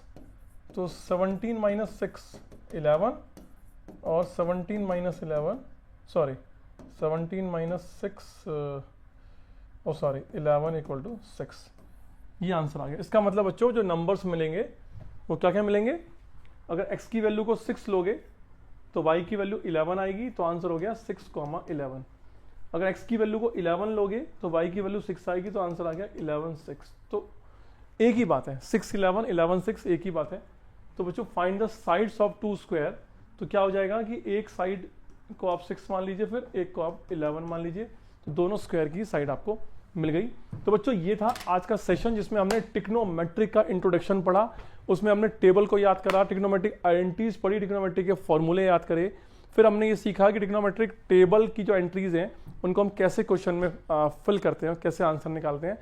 फिर हमने बच्चों फॉर्मूलों को देख के, ट्रिग्नोमेट्रिक आइडेंटिटीज को देख के हमने कुछ प्रूफ वाले क्वेश्चंस करे। इसके बाद हमने एप्लीकेशन ऑफ ट्रिग्नोमेट्रिक में एंगल ऑफ एलिवेशन सीखा, एंगल ऑफ डिप्रेशन सीखा, ऑब्जर्वर ऊपर है तो एंगल ऑफ डिप्रेशन है, ऑब्जर्वर नीचे है तो एंगल ऑफ एलिवेशन है। दो ट्रायंगल बनते हैं, दोनों को अलग अलग उसमें टेन लेके या साइन लेके कॉस लेके कोरोस्पॉन्डिंग जो रिक्वायरमेंट है उसके अकॉर्डिंग हम क्वेश्चंस को डील करते हैं। आई होप कि आपने एंजॉय किया। बच्चों नेक्स्ट सेशन में हम क्वाड्रेटिक इक्वेशन के और क्वेश्चंस करने वाले हैं, ऐसे ये पूल वाले क्वेश्चंस हम लोग करने वाले हैं, ठीक है ना। तो ये थोड़ा सा आपको ये टफ लगेगा ये वाला पार्ट, लेकिन नेक्स्ट सेशन में ये क्वाड्रेटिक इक्वेशन खत्म हो जाएगा और नेक्स्ट सेशन में हम लेके आने वाले हैं सीक्वेंस एंड अरिथमेटिक प्रोग्रेशन और सर्कल टॉपिक हम लेके आएंगे, एक दो टॉपिक हम और इंक्लूड करेंगे। तो होप सो कि आप लोग इस सेशन का बेनिफिट लेंगे, ठीक है ना। एक्स्ट्रा बातों से आप लोग बचेंगे, सिर्फ आपको देखना है सेशन, समझना है, कॉपी करना है और अपने एग्जाम को दे के आना है, समझ गए ना। और आपको अननेसेसरी टाइम यूट्यूब पे नहीं देना है कि आप बैठे हुए हो, ठीक है ना, उल्टी सीधी बातें कर रहे हो, ये सब नहीं करना है। सिर्फ 4 दिन बचे हैं आपके एग्जाम के, तो आई होप कि आप इसको यूटिलाइज करेंगे। ऑल द बेस्ट सबके लिए और सबके अच्छे मार्क्स आएंगे। चलिए मिलते हैं नेक्स्ट सेशन में, गुड बाय।